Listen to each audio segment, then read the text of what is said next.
श्रीशैलेशदिघापात्रं दीभक्त्यादिगुणार्णवम् इतीन्द्रप्रवणं वन्दे रम्यजामहतरमुनिं लक्ष्मीनाथसमारम्भां नाथयामनमध्यमाम् अस्मदाचार्यपर्यन्तां वन्दे गुरुपरम्परां यो नित्यमच्युतपदाम्बुजयुग्मरुग्म व्यामोगदस्तदितराणि तृणाय मेने अस्मद्गुरोर्भगवतोऽस्तु दयैकसिन्धो रामानुजस्य चरणौ शरणं प्रपद्ये माता पिताय उदयस्तनयाय भूतिकी सर्वं यतेव नियमेन मतन्मयानाम् आद्यस्तनकुलपतेरुकुलाभिरामं श्रीमत्तदङ्ग्रीपनं प्रणमामि मूर्धना भूतं जरस्य मकताप्ययपट्टनाथ श्रीभक्तिशारकुलशेखर योगिवाहान् भक्ताङ्ग्रेण परकालयतीन्द्रनिष्ठान् श्रीमत्पराङ्कुशमनं प्रणतोऽस्मि नित्यम् अविदतविषयान् तरच्चटारे उपनिषता मुखमानमात्रमोघका अभिशकुनवता तदैकशेषी मधुरगविरुतये ममाविरष्टो வேரொன்றும் நாடறியேன் வேதம் தமிழ் செய்த மாறன் ஷடகோபன்மன் குருகூரி ஏரியங்கள் வாழ்வாவென்னேத்தம் மதுரகவியார் எம்மையாழ்வார் அவரே அரண் அருள் கொண்டாடும் அடியவரின் புற அருளினான் அவ்வருமறையின் பொருள் அருள் கொண்டு ஆயிரம் இத்தமிழ் பாடினான் அருள் கண்டேன் இவ்வுலகினில் மிக்கதே. நம்மாழ்வாருடைய வைபவத்தை தெரிவிப்பதற்காகவே மதுரகவியாருடைய அவதாரம். அதிலும் ஆச்சாரிய சிஷ்ய பாவனைன்றது ஆழ்வார்களுக்குள்ளே உள்ளது. அந்த பாவம் இருக்கிறபடியாலேயே ஆச்சாரியனை தெய்வமாக கொண்டார் மதுரகவி ஆழ்வார். சிவபட்டரிய குருகூர் நம்பி என்று அவர் அனுகரித்த கருணை செலுத்தாம்பு 11 பாசனங்களோடு கூடியது. அதிலே நாம் 8ஆம் பாசனத்தை அனுபவித்துக் கொண்டிருக்கிறோம். அருள் கொண்டாடும் அடியவர் என்கிற அதிலே பெரியவாச்சனுடைய வியாக்கியானம் என்ன, மேற்கொண்டு நஞ்சியுடைய வியாக்கியானம் என்ன, இதை ரெண்டையும் அனுபவிக்க பெற்றோம். இப்பொழுது அழகிய மணவாள பெருமாள் நாயனார், அந்த நாயனாருடைய அவதாரிகையும் அனுபவிக்க பெற்றோம். வியாக்கியானத்தை அனுபவிக்க பிராப்தமா உள்ளோம். அதிலே கடந்த காலக்ஷேபத்திலே அவதாரிகளை தெரிவிப்பது என்னவென்றால், பகவான் அனைத்து பாபத்தையும் அவர் தள்ளுபடி பண்ணுவது கிடையாது. ஏனென்றால் நாம எத்தனை பிறவி எடுத்திருக்கோமோ அதுக்கு தகுந்த பாபத்தை பண்ணிட்டு தான் இருக்கோம். அது அத்தனையும் அனுபவிச்சாகணும்ங்கிற நிலையிற்கு இது பிராயச்சித்தம் பண்ணணும். சுவாமி அடியன் ராமானுஜர் அப்படி பிராயச்சித்தம் பண்ணிட்டு இருக்க செய்து அப்ப சரணாதி ஆன பிறகும் தண்டனை இருக்கலாம். சரணாகதி ஆன பிறகும் தண்டனை இருக்குன்னா எந்த வகை கர்மங்களுக்கும் என்ன பண்ணுங்க, தெரியாம பண்ணப்பட்ட கர்மங்களா இருந்தா அதை அப்படியே தள்ளுபடி பண்ணிடுறாரு. நாம சரணாகதி ஆயிடுத்துனா என்ன தண்டனையும் கிடையாதுன்னு நினைக்கிறோம். தவறு. அது இருக்க வேண்டிய நிலைப்படி இருக்கணும்.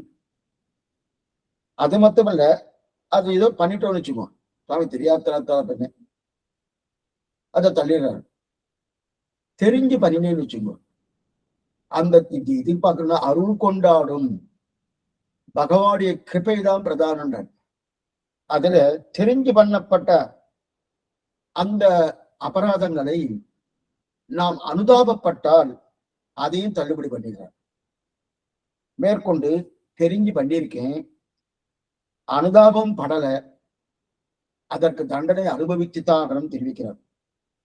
அதனால பகவான் எல்லாத்தையும் போக்குவார் என்பது கிடையாது. முன்னாடி செய்யப்பட்ட வினைகள் என்னென்ன பாவங்கள் அதை போக்குறார். ஆனா நம்மிடத்தில் இருக்கக்கூடிய குற்றங்கள் எத்தனையோ, 1 2 இல்லை, எத்தனையோ தோஷங்கள். அது எப்படியோ பிறந்திருக்கலாம். சங்கற்பத்தினால பிறந்திருக்கலாம், மனசாலும் வாக்காலும் காயத்தாலும் பிறந்திருக்கலாம்.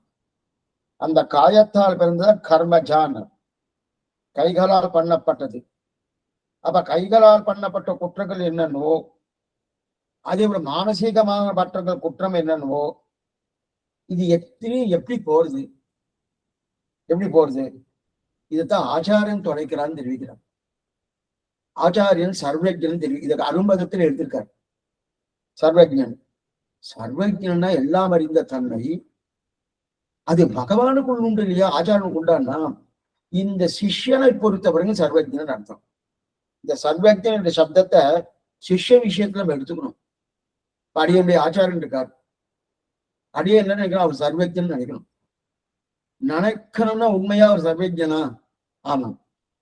சர்வஜனா எல்லாரும் சொல்லலாமா சுவாமினா? என்னை பொறுத்தவரையும் சர்வஜன்.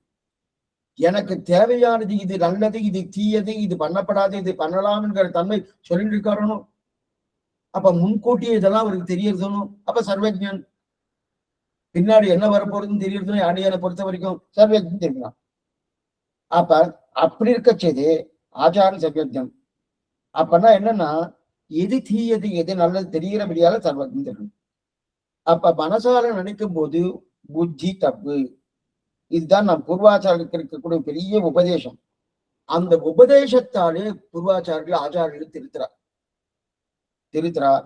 காய்கமா பண்ணிட்டோம்னா அந்த குற்றத்தை மானசீகமா அந்த குற்றத்தை தானேத்து கொண்டு நம்முடைய உபதேசம் சரியில்லை போல் இருக்கு, மேற்கொண்டு நல்லா உபதேசம் பண்றார், இதெல்லாம் ஆகன்னு. அப்ப நம் கர்மங்கள் செய்யும் குற்றத்தை பகவானே போக்கிறான், ஆச்சாரியனும் போக்குறார். ஆனா முன்னாடி செய்யப்பட்டதான் போக்குறார், பின்னாடி இருக்கிறது தெரியாது. ஏன்னா பகவான் எல்லாத்தையும் போக்குறது இல்லை. அதனாலதான் பகவானை சொல்றச்சு அவன்னு சொல்லுவார், நம்மளை சொல்றச்சு இவன்னு சொல். நம்மளா ஆச்சாரியன். ஆச்சாரனை இவன்னாலே கொஞ்சம் கெட்டுக்க இருக்கிற மாதிரி இருக்கும், அனுகூலமா இருக்கிற மாதிரி இருக்கும்.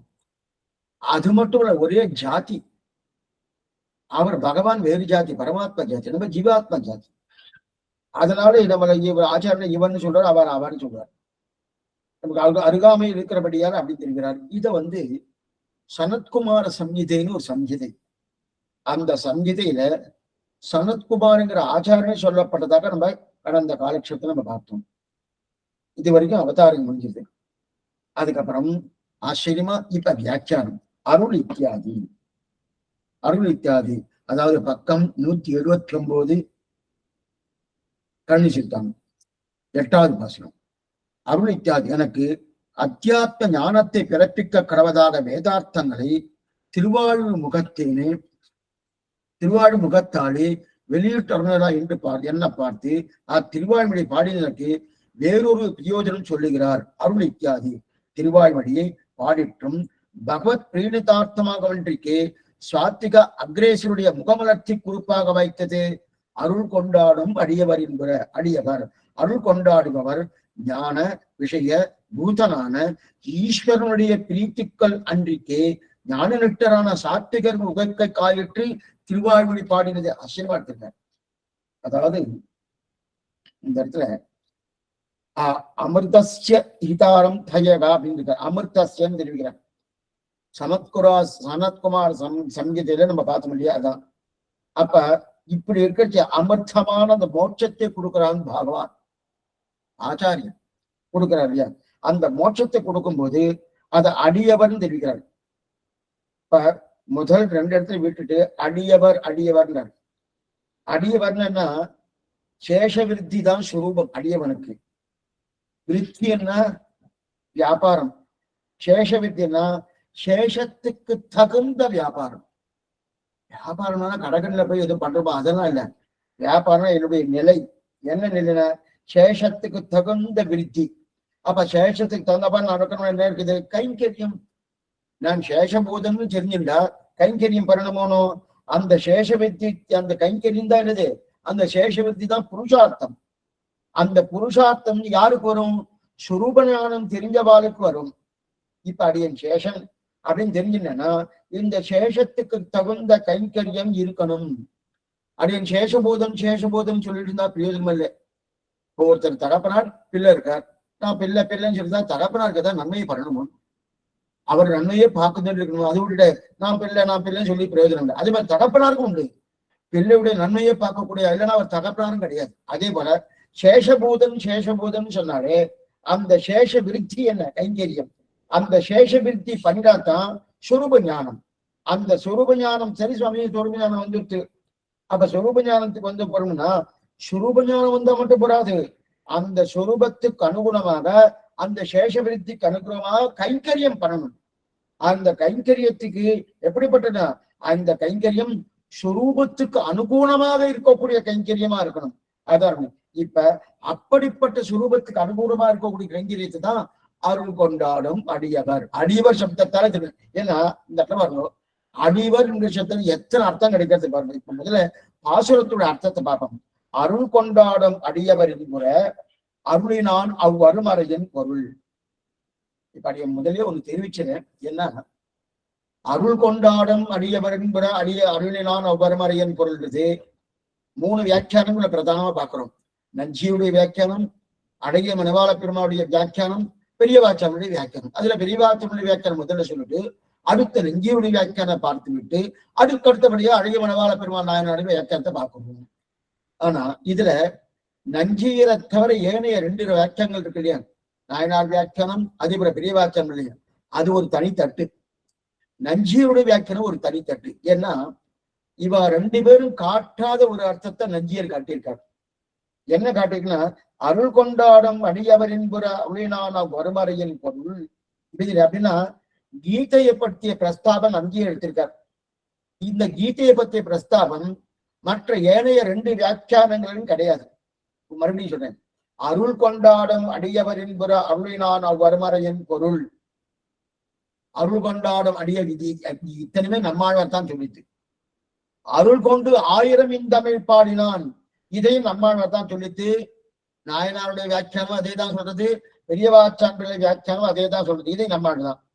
இப்ப அருள் கண்டீரி உலகினில் மிக்கதே அதையும் நம்மாழ்வார் தெரிஞ்சுக்க.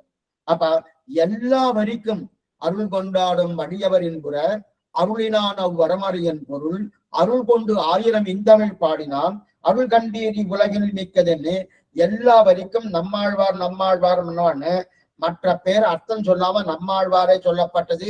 பெரியவாச்சானுடைய வியாக்கியானமாகட்டும் அதே போல அழகிய மணவாள பெருமாள் வியாக்கியானமாகட்டும் 2ம் அதே நிலையில் இருந்தது. ஆனா நஞ்சியர் வியாக்கியானம் மட்டும் ஒரு தனித்தட்டு.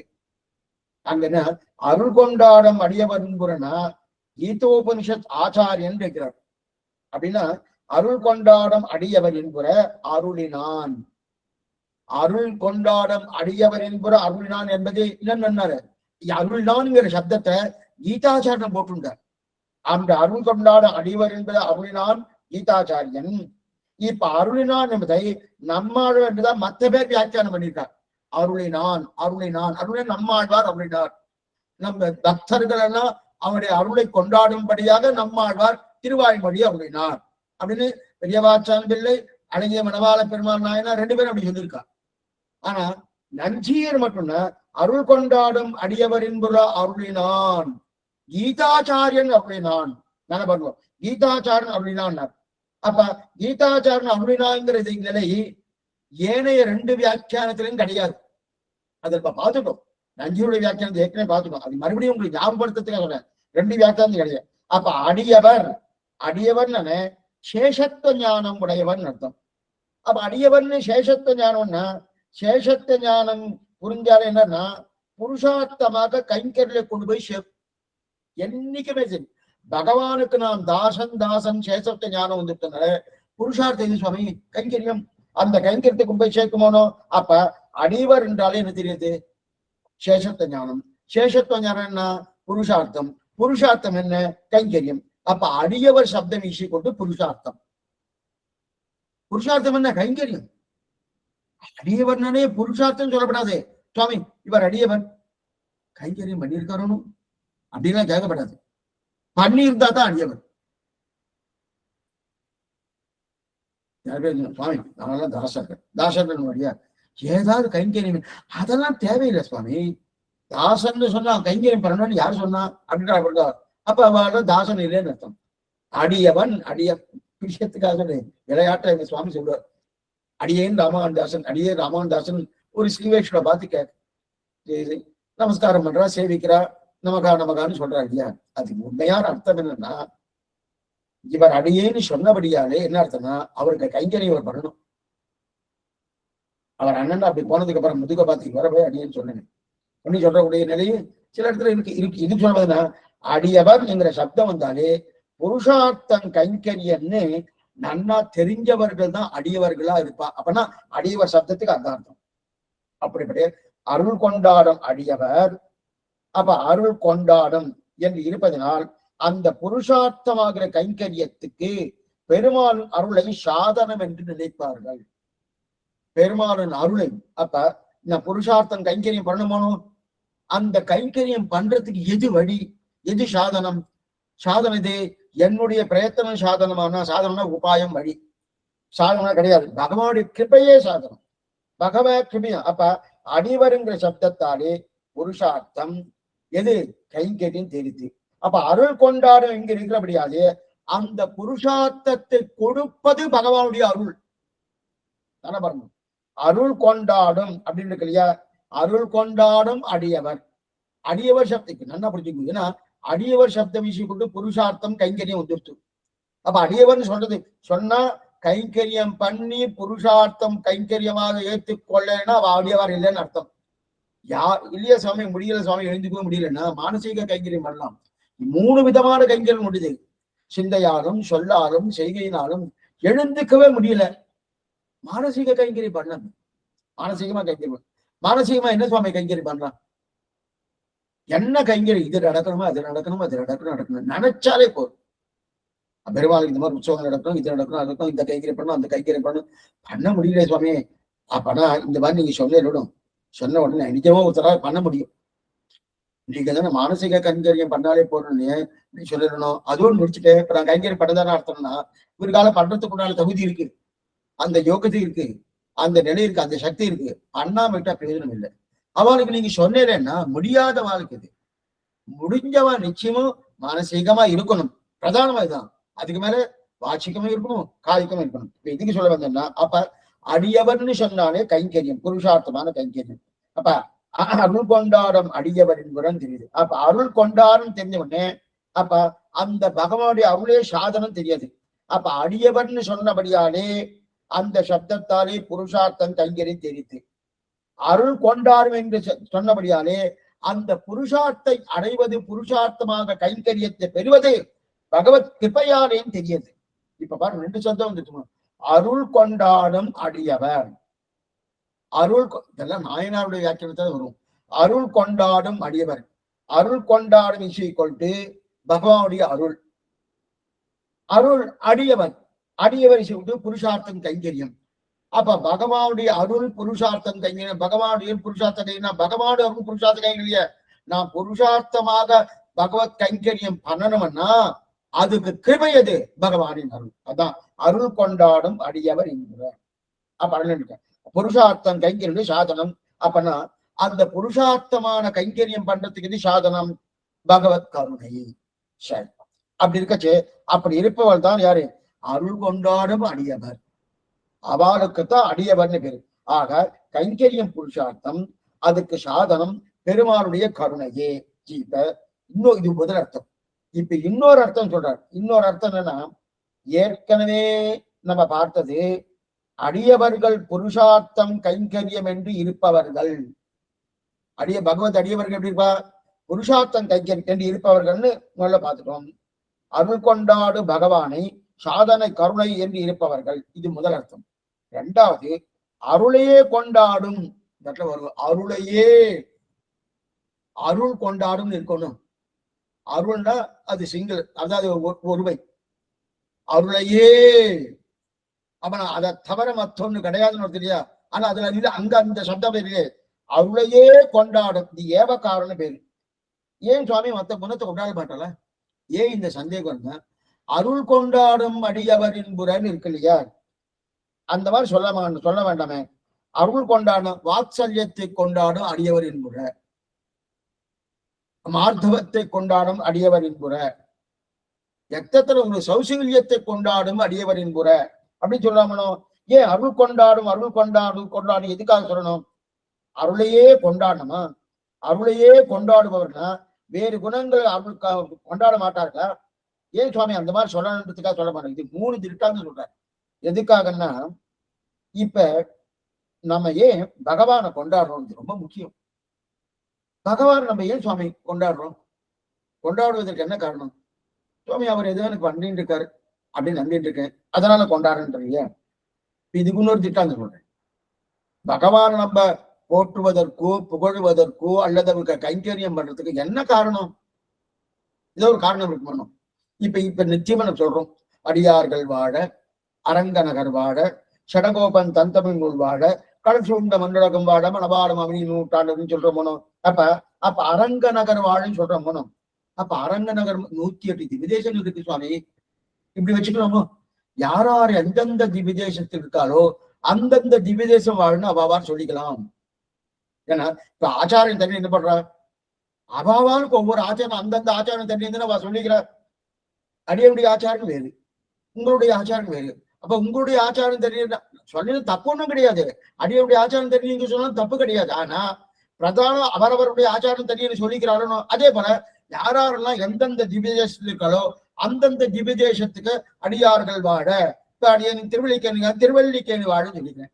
ஒருத்தர் என்ன பண்ணார்? திருக்கண்ணபுரத்துல திருக்கண்ணபுரம் வாழன்றார். ஒருத்தர் என்ன பண்ணார்? சொலசிம்மபுரத்துல சொலசிம்மபுரம் வாழ திருக்கடிகை வாழனார். ஒருத்தர் திருக்குழந்தை வாழன்னு சொல்லாமன்னா சொல்ல மாட்டார். ஸ்ரீரங்கம் மட்டும்தான் வாழணுமான்னு கேட்டா, ஏன்னா ஸ்ரீரங்கம் வாழ்ந்தாதான் மற்ற திவ்யதேசங்கள் வாழும். ஸ்ரீரங்கள் வாழ்ந்தாதான் மற்ற தினம். அதனால்தான் அடியார்கள் வாழ அரங்கநகர் வேற்பத்தான திவ்யதேசம் ஸ்ரீரங்கம். அதே போல ஏன் பகவானையே கொண்டாடணும்? அதே கேள்வி இங்க வரணும். ஏன் ஸ்ரீரங்கத்தையே நம்ம அரங்க நகர் வாழ்க்கையை கொண்டாடணும்? ஸ்ரீரங்க வாழ்ந்ததான் மற்ற திவ்யதேசம் வேற்பத்தான திவ்யதேசம் சொல்றோம். அதே போல பகவானையும் ஏன் சுவாமி கொண்டாடணும்? இவர் இருந்தா தான் உலகமே இருக்கு. இவர் இல்லைன்னா உலகமே இல்லை. அப்ப அதனால்தான் பகவானை கொண்டாடுறோம். அப்ப பகவானை கொண்டாடுறச்சு அவர் அருளை கொண்டாடுமா? அருள் கொண்டாடும், கருணையே கொண்டாடுமான்னா அந்த கருணை இருந்தா தான் மற்ற குணங்கள்லாம் இருக்கிறதுன்னே அர்த்தம். கருணையே இல்லைன்னு வச்சுக்கோ, மற்ற குணங்கள் இருந்து பிரயோஜனம் இல்லை, அது ஒரு பிரயோஜனம் இல்லை. அதனால் கருணையை கொண்டாடுறா. சரி, இப்ப அதுக்கு ஒரு திருஷ்டாந்தம் எடுக்கிறா பாருங்க. மூணையும் வச்சு நன்னா பார்க்கலாம் பாருங்க. 3 திருஷ்டாந்தம் சொல்லணும், 3 நல்லா பார்க்கலாம். அதாவது ஸ்ரீரங்கத்தை கொண்டாடுவானா மற்றவை வாழணும்னா ஸ்ரீரங்கம் இருக்கு நல்லா கொண்டாடணும்னு சொல்லியாச்சு.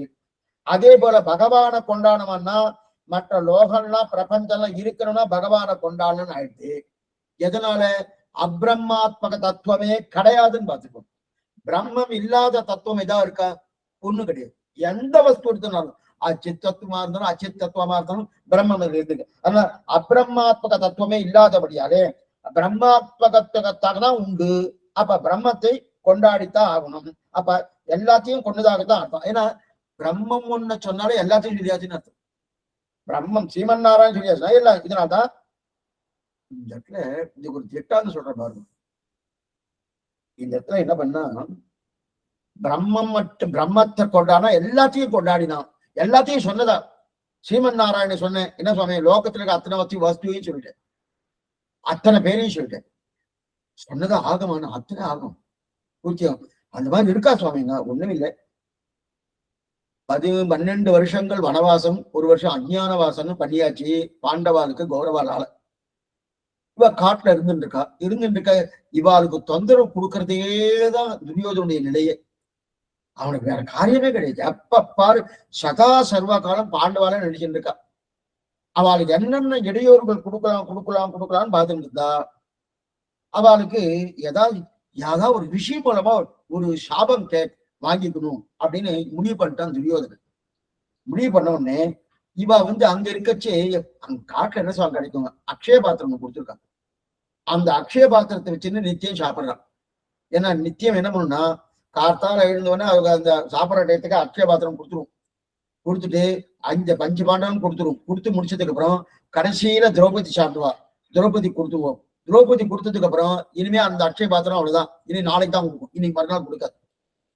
மறுநாள் அடுத்த வேலையே கொடுக்காது. அன்னைக்கே அடுத்த வேலை மறுநாள் கொடுக்கும், அன்னைக்கே அடுத்த வேலை கொடுக்குமானா கொடுக்காது. கொடுக்காதபடியால இந்த மாதிரி இருந்துட்டு அவளுக்கு சரியா போயிடுச்சு. அவளுக்கு ஒரு நாள் சாப்பிட்டா போறோம், ஒரு நாள் ஒரு வேலை சாப்பிட்டாலே போறோம். ஒரு என்ன அவ்வளவுதானே சுவாமி, அவ்வளவுதான். நாம போற கணக்கு பிரகாரம் அங்கெல்லாம் கிடையாது. அங்கெல்லாம் இன்னும் கேட்டா ஒரு 100-200 வருஷத்துக்குள்ள 2 வேலை தான் சாப்பிடுவான். கார்த்தால 11 மணிக்கு சாப்பிடுவா. அதுக்கு மேலே சாயங்காலம் 6 மணிக்கு 7 மணிக்கு சாப்பிடுவா. அதுதான் அதோட சரி. அதுக்கு முன்னாடிலாம் ஒரே வேலை தான், 2வது வேலையே கிடையாது. இன்னைக்கும் கேரளால இந்த மாதிரி ஒரு வழக்கங்கள் சில இடத்துல கிராமத்துல நடந்துட்டுதான் இருக்கு. நல்லா பண்ணிட்டு இருக்கா. இதுக்கு சொல்ல வந்து அது நடந்துட்டு இருக்கு. அப்படி இருக்கச்சது இவாளுக்கு அக்ஷய பாத்திரம் தீர்ந்துட்டோம்னா நல்ல பாருங்க. அன்னைக்கு திரௌபதி சாப்பிட்டான்னா அந்த அக்ஷய பாத்திரம் அலம்பி வச்சுடுவா. நாளைக்குதான் அது மறுபடியும் கொடுக்கும். இதை தெரிஞ்சின்ற துரியோதனன் என்ன பண்ணிருக்கான், இதுக்கு யாராவது ஒருத்தர் கூப்பிட்டு அந்த டயத்துல கொண்டு போய் விட்டு அவளை சபிக்க வைக்கிற மாதிரி பண்ணணும்னு பார்த்தான். எல்லாரும் விசாரிச்சான். துர்வாசர் தான் நல்லா சபிக்கிறதுக்கு உண்டான தர்மம் கோபக்காரர் அப்படின்னு நேர துர்வாசர் வர வச்சான். அவரை வந்து நான் அவர்கிட்ட நன்னா அவருக்கு சத்காரம் எல்லாம் பண்ணி என்ன பண்ணா, சுவாமி நீர் போயிட்டு என்ன பண்ணா, திரௌபதி சாப்பிட்டு முடிச்சதுக்கு அப்புறம் நீங்க அங்க போகணும். என்ன பண்ணணும், திரௌபதி சாப்பிட்டு முடிச்சதுக்கு அப்புறம் நீங்க அங்க போகணும். போனதுக்கு அப்புறம் நான் சாப்பிட வந்திருக்கேன், நான் போய் சாப்பிட வந்திருக்கேன், எனக்கு பிரசாதம் சமர்ப்பின்னு சொல்லணும். அப்ப சமர்ப்பிக்கலன்னா என்ன ஆகும், சமர்ப்பிக்க முடியாது. திரௌபதி சாப்பிட்டாங்க அதுக்கப்புறம் அன்னைக்கு கிடைக்காது, அடுத்த நாள் தான் கிடைக்கும். அப்ப சமர்ப்பிக்கிற உடனே பிடிசாபம் அப்படின்னு துர்வாசர் பண்ணு வரணும். அதனால இந்த குறுக்கு புத்தியோட துர்வாசர் அனுப்பிச்சிட்டான். அவர் நான் நன்னா பண்றேனே, எனக்கு ஒண்ணும் கட்டமே இல்லையே, அவர் எனக்கு நன்னா, இந்த எண்ணம் இவர்கிட்ட அவன்கிட்ட இருக்குன்னு இவருக்கு தெரியாது. ஆனா இவர் என்ன நினைச்சிருந்தாரு, திரௌபதி நன்னா எனக்கு பண்ணுவாளே, ஒரு குறையும் கிடையாது அப்படின்னு சொல்லிட்டு சரி நேரா பண்ணா காட்டுக்கு வந்தோடனே நேரா திரௌபதிக்கு வந்தார். வேணுன்ட்டு சாப்பிட்டு முடிச்சதுக்கு அப்புறம் தான் வரேன். வந்த உடனே திரௌபதி வந்து, ஓ திரௌபதி நான் சாப்பிட வந்திருக்கேன், நான் ஒருத்தர் வரல, கூட நிறைய சிஷ்யால ஆட்சி வந்திருக்காரு, அத்தனை பேரும் வந்தோடனே நான் போய் தீர்த்த மாட்டு வந்துடுறேன், தீர்த்த மாட்டு வந்ததுக்கு அப்புறம் வந்து சாப்பிட்டுறேன் அப்படின்னார்.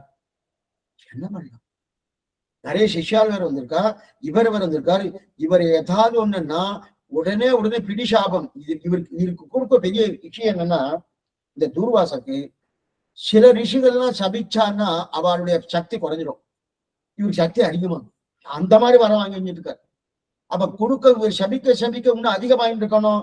அதெல்லாம் என்ன பண்ணாருன்னா இவர் அதேதான். ஆனா இவர் ஒரு விஷயம் பண்றாரு, நினைப்பேன் இந்த இவர்கிட்ட போனாரணும். இதே போல ஏகாதசி விரதம் அம்பரீஷ ராஜாட்ட இந்த மாதிரி பண்ணார்.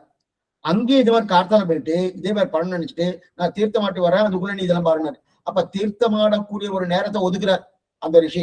இப்ப அந்த ஒதுக்கின நேரத்துல இவாளுக்கு ஒண்ணும் புரியல, பாண்டவாளுக்கு புரியல, திரௌபதிக்கு புரியல. உடனே என்ன பண்ணா, கோவிந்தா புண்டரீகாட்சா ரக்ஷமாம் சரணாகதா, அதை தவிர வேற கெதி கிடையாது, உன்னால் அல்லால் யாவராலும் ஒன்றும் குறைவேண்டின்னு நேர கண்ணனை பிரார்த்தித்தா. கண்ணன் நேராக தோண்டினான். தோண்டினதுக்கு அப்புறம் என்ன சமாச்சாரம், என்ன வேணும் திரௌபதி, என்ன ஒண்ணுமில்லை, இந்த மாதிரி சமம் வந்துருச்சு, இந்த துர்வாசம் வந்திருக்காரு, அவர் தீர்த்தமாட போயிருக்காரு, வந்து சாப்பிடுறேன்னு சொல்லியிருக்காரு, என்ன பண்றதுன்னு தெரியல. உங்க அட்சயபாத்திரம் இருக்கே, பொருளவன் எவ்வளவு வேணா கொடுக்குமே, நான் வாஸ்தவம் தான், பொருளை எவ்வளவு வேணா கொடுக்கும். நான் சாப்பிடறதுக்கு முன்னாடியா தான் அது கொடுத்துரும். நானே சாப்பிட முடிச்சுட்டேன், அலம்பி வச்சு அது அங்க வச்சாச்சு, இனிமே அது இன்னைக்கு கொடுக்க போறது இல்ல, நாளைக்கு தான் கொடுக்க போறது. அப்ப இது என்ன பண்றதுன்னா ஒரு விஷயம் யோசனை பண்ணார் பெருமாள். யோசனை பண்ணிட்டு என்ன பண்ணார், சரி அந்த அட்சய பாத்திரத்தை கொண்டு வாங்க, நீ அலம்பி வச்சிருந்தியா அதை கொண்டு வாங்க. பெண்கள் யாரும் பாடிய சொல்றது யாரும் பெண்கள் தவறா நினைக்க வேண்டாம். ஏன்னா நீ சரியா தேய்ச்சிருக்க மாட்ட, ராத்திரியே தேய்க்கணும், நீ சரியா தேய்ச்சிருக்க மாட்ட, தேய்க்காதபடியாலன்னா நீ அதை கொண்டு வாடின மனசுல நினைச்சுட்ட. கொண்டு வந்தா அதுக்குள்ள ஓரமா ஒரு கீரை துணுக்கு அப்படியே இருந்துச்சு, கீரை துணுக்கு இருந்திருக்கு. இருந்ததுக்கு அப்புறம் அதை கொண்டு வந்து கொடுத்தா, அதை எடுத்து வாயில போட்டுட்டார். வாயில போட்டுட்டு அவெல்லாம் வரமாட்டா, நீ நல்லா இருக்கலாம் அப்படின்ட்டு. என்ன ஆச்சுன்னா அவெல்லாம் தீர்த்த மாட்டேன் கிளம்புறதுக்காக கிளம்பிருச்சு. சிஷ்யாலாகட்டும் அதே போல துர்வாச மகரிஷி ஆகட்டும் பூர்ணமா இது வயிறு நிறைய இது வரைக்கும் சாப்பிட்டா மாதிரி ஆயிடுச்சு. பகவான் சாப்பிட்டாரணும், ஒரு துளி சாப்பிட்டாரணும்.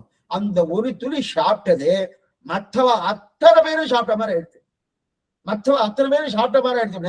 இப்ப அவளுக்கு என்ன ஆயிடுச்சுன்னா, ஓ விருந்தோம்பலுக்காக நம்ம வந்திருக்கோம், நம்ம போகணும்னா அவ சாப்பிட பிரசாதம் விடுவா, விட்டதுக்கு அப்புறம் நம்ம சாப்பிடலன்னா அது தோஷமா இருக்கணும். அப்ப என்ன பண்ணா, நம்ம போகவே வேண்டாமே அப்படின்னு அப்படியே கிளம்பி போயிட்டார். இப்ப இந்த வார்த்தை சொன்னோடனே நமக்கு என்ன தோணும், அப்பன்னா பாத்திரம் தேய்க்கச்சே நம்ம கொஞ்சம் பத்து வச்சு தேய்ச்சா கொஞ்சம் நல்லதுன்னு சொல்றேன் சுவாமி. நம்ம கிட்ட எல்லாம் அக்ஷய பாத்திரம் இல்லை, அக்ஷய பாத்திரம் கிடையாது. ஏன்னா நல்லா தேய்க்கணும். இது எங்க சொல்றா, சத்யபாபாவே சொல்றா. அதனால நல்லா தேய்க்கணும். அதனால இதுக்கு சொல்ல இவர் சாப்பிட்டா பொறுத்துனா, அப்ப அப்ரஹ்மாத்மக தத்துவமே கிடையாது இல்லையா, அப்ரஹ்மாத்ம தத்துவமே இல்லாம இருக்கணும் அப்படின்னு. ஏன் அவ வரலையே, அவ வரமாட்டேன்னு சொல்லிட்டு போயிட்டா இல்லையா. அப்ப என் பகவானை பத்தி பேசினா மற்ற பேரை பேச வேண்டிய அவசியமே கிடையாது. அவர் ஒருத்தர் போறோம், தலைவரை பத்தி பேசலாம், தொடரை பத்தி பேசணுமா?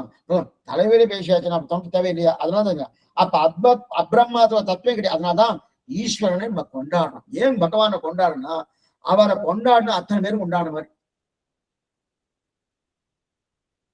ஒரே விஷயம் சொல்றேன், இது எப்படி எடுத்துக்கிறதுன்னு தெரியல. ஒரு தடவை அடியேன் ஸ்ரீரங்கம் போயிருந்தேன். ஸ்ரீரங்கம் போயிருக்கச்சு அப்படியே பௌத்திரோத்சவம் நடந்தாங்க. சுவாமி அச்சய சுவாமி ஒண்ணு பேசினேன். என்ன சுவாமி, இன்னும் வந்து இதெல்லாம் பண்ணலையே, அதெல்லாம் பண்ணலையே, ஒன்றும் பண்ணலையே, இது நாடி இருக்கு, நாடி ஆயிடுமே, என்ன பண்றது, இது பண்றது, டைம் ஆயிடுச்சு, கைங்கிரை பிறலாம் இருக்காலே, சீக்கிரமா நடக்கமே அப்படின்னு. ஒன்றும் கவலைப்படாது. நம்பருமா லேட்டான்னா முடிஞ்சு போச்சு. நம்பருமா லேட்டான்னா என்ன ஆச்சு சுவாமின்னா, பவித்ரம் முடிஞ்சிருச்சுன்னு அர்த்தம். என்ன சுவாமி நீங்க பேசுறேன்னா, அவ்வளவுதான். ஏதாவது இந்த அளவுக்கு அவளுக்கு அந்த நம்பிக்கை பண்ண பெருமாள் ஏழிட்டாமே எல்லாம். பெருமாள் ஏழியாச்சுன்னா எதுவும் பார்க்கவே வேண்டிய அவசியமே இல்லைன்னு தெரியுங்க இல்லையா? அதனாலதான் நம்ம கொண்டாடுறோம். அருள் கொண்டாடும் அடியவர் இன்புற அருளினான் அவ்வரபரியன் பொருளிய பகவானை கொண்டாடுறதுக்கு காரணமே இதுதான். அவரை கொண்டாடினால மற்ற பேரை கொண்டாட வேண்டிய அவசியமே கிடையாது. மற்ற பேரை கொண்டாட வேண்டிய அவசியம். ஆஹா, அதே ஈஸ்வர விஷயத்தில் அதே போல பகவான் விஷயத்துல குணங்கள் இருக்கணும். என்னென்ன குணங்கள் இருக்கோ அந்த குணங்கள்ல கிருபைங்கிற குணம் இருக்கு இல்லையா, அந்த குணம் தான் பிரதானம். அந்த குணம் இருந்தா மற்ற குணங்கள் அதனாலேயே சத்தை பெறுகிறது. அந்த குணத்தால், எந்த குணத்தாலே? கிருபைங்கிற குணத்தாலே மற்ற குணங்கள்லாம் சத்தை பெறுவது. இல்ல அந்த குணம் இல்லைன்னு மற்ற குணங்கள்லாம் காரியமாகவே ஆகாது. ஆகவே கிருபையை கொண்டாடுகிறார். அதான் அருள் கொண்டாடும் அடியவர் என்கிறார். அப்ப அருளை ஏன் அருள்னா கிருபை. அருளை ஏன் கொண்டனா அது இல்லைன்னா பிரயோஜனமே இல்லையா? அதனால தயை, கருணை இதெல்லாம் கூடிட்டனாலே மற்றவெல்லாம் பிரயோஜனப்படும். தயை, கருணை இதெல்லாம் கூடித்தனா மற்ற குணங்கள்லாம் பிரயோஜனப்படும். இல்லைன்னா பிரயோஜனம். மற்ற எல்லாம் இது இல்லைன்னு வச்சுக்கோங்க. இந்த தயையோ கருணையோ இல்லைன்னா மற்ற குணங்களே தோஷமா போயிடும். ஆமா சுவாமி, அவருக்கு இருக்கான், அவருக்கு என்ன இருக்கான்? வாசனையும் இருக்கா, எங்க காமிக்கிறாரு? காமிச்சு அதெல்லாம் வாசனை இருக்குன்னு சொன்னா என்ன பிரயோஜனம்? அப்படின்னு சொல்றாலும் அந்த மாதிரி இதுனா அப்ப தோஷமா போயிடுறதுனும். இது தயை இருந்தால்தான் மற்ற எல்லா குணமும் ஆகணும். அப்ப மற்ற தேவதைகள் தான் கொண்டாட மாட்டேன். ஏன்னா ஈஸ்வரனை கொண்டாடுகிறான்னா மற்ற தேவதைக்கு பலப்பிரதத்துவமே கிடையாது. ஏன் மற்ற தேவதையை கொண்டாடுறது கிடையாது? பலப்பிரதத்துவம் கிடையாது. பலத்தை கொடுக்கக்கூடிய சக்தி அவருக்கு இருக்கா? கிடையவே கிடையாது. அந்தந்த தேவதை நம்ம பிரார்த்திக்கலாமே தவிர அது புரியத்துக்காக நம்ம சொர்க்கம் போகணும். யோசிஷ்டோமோ சொர்க்க காம ஜெயத்தன் அந்த யாகம் பண்ணா சொர்க்கம் போறோம். சொர்க்கம் போகணும்னா இந்திரனை குறித்து ஜோதிஷ்டோம யாகம் பண்ற போனோம். ஆனா இந்திரனுக்கு சொர்க்கத்தை கொடுக்கக்கூடிய பலத்தை கொடுக்கணும் சக்தி இருக்கான்னா கிடையாது. ஆனா இந்திரனை குறிச்சதுன்னா நீங்க யாகம் பண்ண சொல்ல யோசிஷ்டோமோ சொல்லலாம். ஆனா அவருக்கு அந்த சக்தி கிடையாது. அந்த சக்தி கிடையாது. பகவான் தான் இந்திரனுக்கு அந்தர்யாமியாக இருந்து கொண்டு பலத்தை கொடுக்கணும். எதுவா இருந்தாலும் சரி, எந்த நிலையா இருந்தாலும் சரி அவதான். அதனால்தான் எத்தனை பேர் நாமெல்லாம் வந்து பிரபன்னாலும் வேறு சரணாகதி நிட்டர்கள் பிரபன்னர்கள். அதான் சாஸ்திர தாத்பரியத்தை அறிஞ்சவர்கள் சாஸ்திர தாத்பரியம் பிரகாரம் போடுவார். சாஸ்திரத்திலேயே நிக்கிறாருக்க வரணும். அவ என்ன பண்ணுவான்னா அவெல்லாம் ஓமங்கள் பண்ணணும், என் முயற்சியால பகவான் அடையணும், எந்தன்னோ தேவதை கொடுக்கணும். ஏன்னா ஓமங்கள் யாகங்கள் தன் முயற்சியினால அந்தந்த தேவதை ஆராதித்தாகணும். அந்தந்த தேவதை ஆராதிக்கும் போது அந்த தேவதைகளுக்குள்ள அந்தர்யாமையா இருக்கக்கூடிய பகவான் பரியந்தம் போனாதான் அவருடைய ஆராதனம் என்ன பூர்த்தி ஆகணும்னா அந்த ஆராதனை பூர்த்தி ஆகாது. அந்த ஆராதனை பூர்த்தி ஆகுது இதுக்கு சொல்ல வேண்டாம். அதே போல இங்க பலத்தை கொடுக்கக்கூடிய சக்தி எந்த தேவதைக்கும் கிடையாது. ஒவ்வொரு தேவதைக்குள்ளும் பகவான் என்ன பண்றாரு? அந்தர்யாமையா இருந்து கொண்டு இப்ப வாயவிய யாகம் பண்றோம். வாயவிய யாகம் பண்ணா பணம் காசு நிறைய கிடைக்கும், ஐஸ்வர்யம் நிறைய கிடைக்கும். அப்ப வாயு தேவதையை நம்ம குறித்து யாகம் பண்ணு வச்சுக்கேன். அந்த வாயு தேவதையே நேரா அந்த பணங்காசு ஐஸ்வர்யத்தை கொடுக்குமானா கொடுக்காது. பகவான் அந்த சக்தியத்தை கிடையவே கிடையாது. அப்ப என்ன பண்ணுவாரு? வாயுக்கு அந்தர்யாமிகள் இருந்து கொண்டு பகவான் தான் கொடுக்கிறார். அதான் இதைத்தான் ஆழ்வார் தெரிவிக்கிறார். முதல் திருவாய்களே அவரவர் தமது அறிவறி வகவகை அவரவர் இறையவர் என நிலை அடைவார்கள். அவரவர் இறையவர் குறைவலர் இறையவர் அவரவர் விதிபடி அடைய நின்றனரே.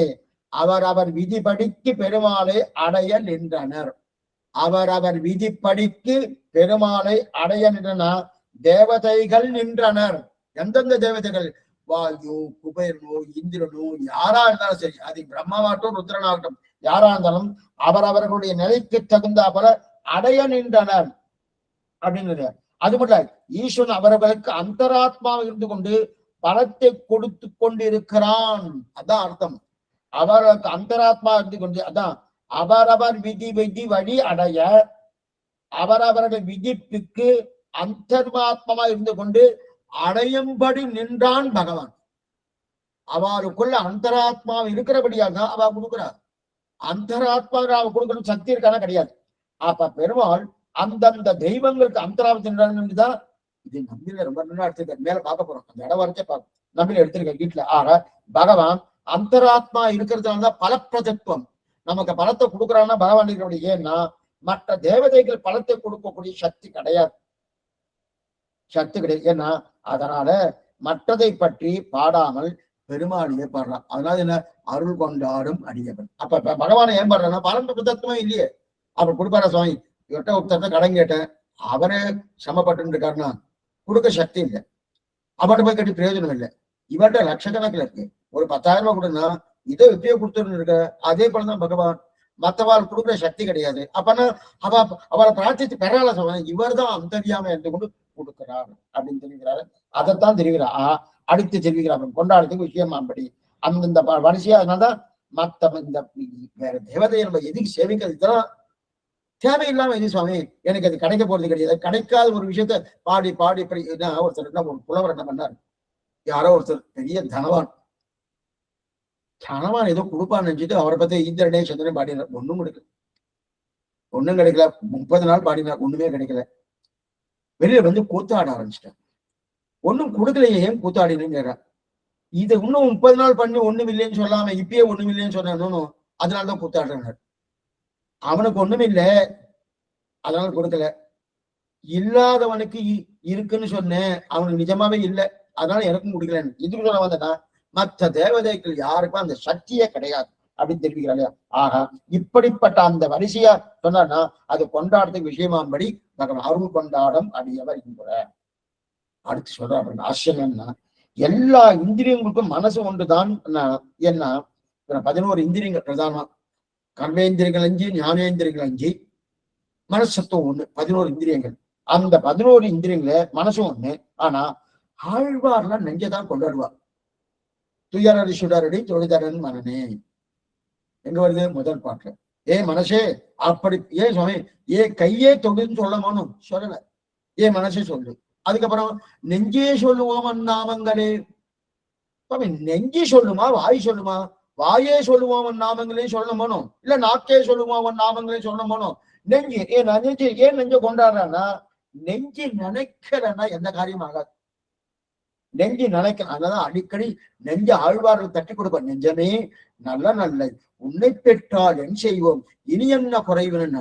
நெஞ்சமே உன்னை பெற்றுன்னு நான் எவ்வளவு வாழ்க்கை இருக்கு, எவ்வளவு நல்லா ரசிக்கிறதே வாழ்க்கை அப்படின்னு தெரிவிக்கிறா இல்லையா? நல்ல நெஞ்சே ஆச்சரியமான அதிகம். திருமங்கியாளர் சுவாரஸ்யம் இதுக்கு அகோபல கஷேத்திரத்துக்கு சிம்ம அந்த கஷேத்திரத்துக்கு நல்ல நெஞ்சே நாம் தொழுதும் நம்முடைய நம்பிடுமா அள்ளிலாத கொள்கை என்ற 1000 நல்ல நெஞ்சேன்னு தெரிவிக்கிறான் இல்லையா? அப்ப நல்ல இந்த இடத்துல வரும் நல்ல நெஞ்சேன்னு சொல்றார். நல்ல கண்ணே நாம் தொடுவோம் சொல்றாரா? இல்ல. நல்ல மூக்கே நாம் தொடுவோம் சொல்றாருன்னா சொல்றது கிடையாது. நெஞ்சத்தான் கொண்டாரு. ஏன்னா நெஞ்சு ஒத்துழைத்தாதான் மற்றதெல்லாம் பேசாம கேட்டு இருக்கும். நெஞ்சு ஒத்துழைக்கலன்னா என்ன பண்ணும்?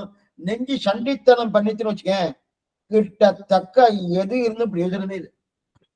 நெஞ்சு சண்டித்தனம் பண்ணித்தனா எது இருந்து படுதா. அப்ப மனசு இருந்தா தான் ஒண்ணுல இருந்தா தான் ஒரு தனி சிறப்பு இருக்கு இல்லையா? அததான் மனது சககாரியம் பண்ணவில்லை என்றால் அப்ப கண் காது மூக்கு ஒன்றும் பண்ணாது. மனதால் உன்னை உயர்த்தி அர்ஜுனன் தெரிகிறான்.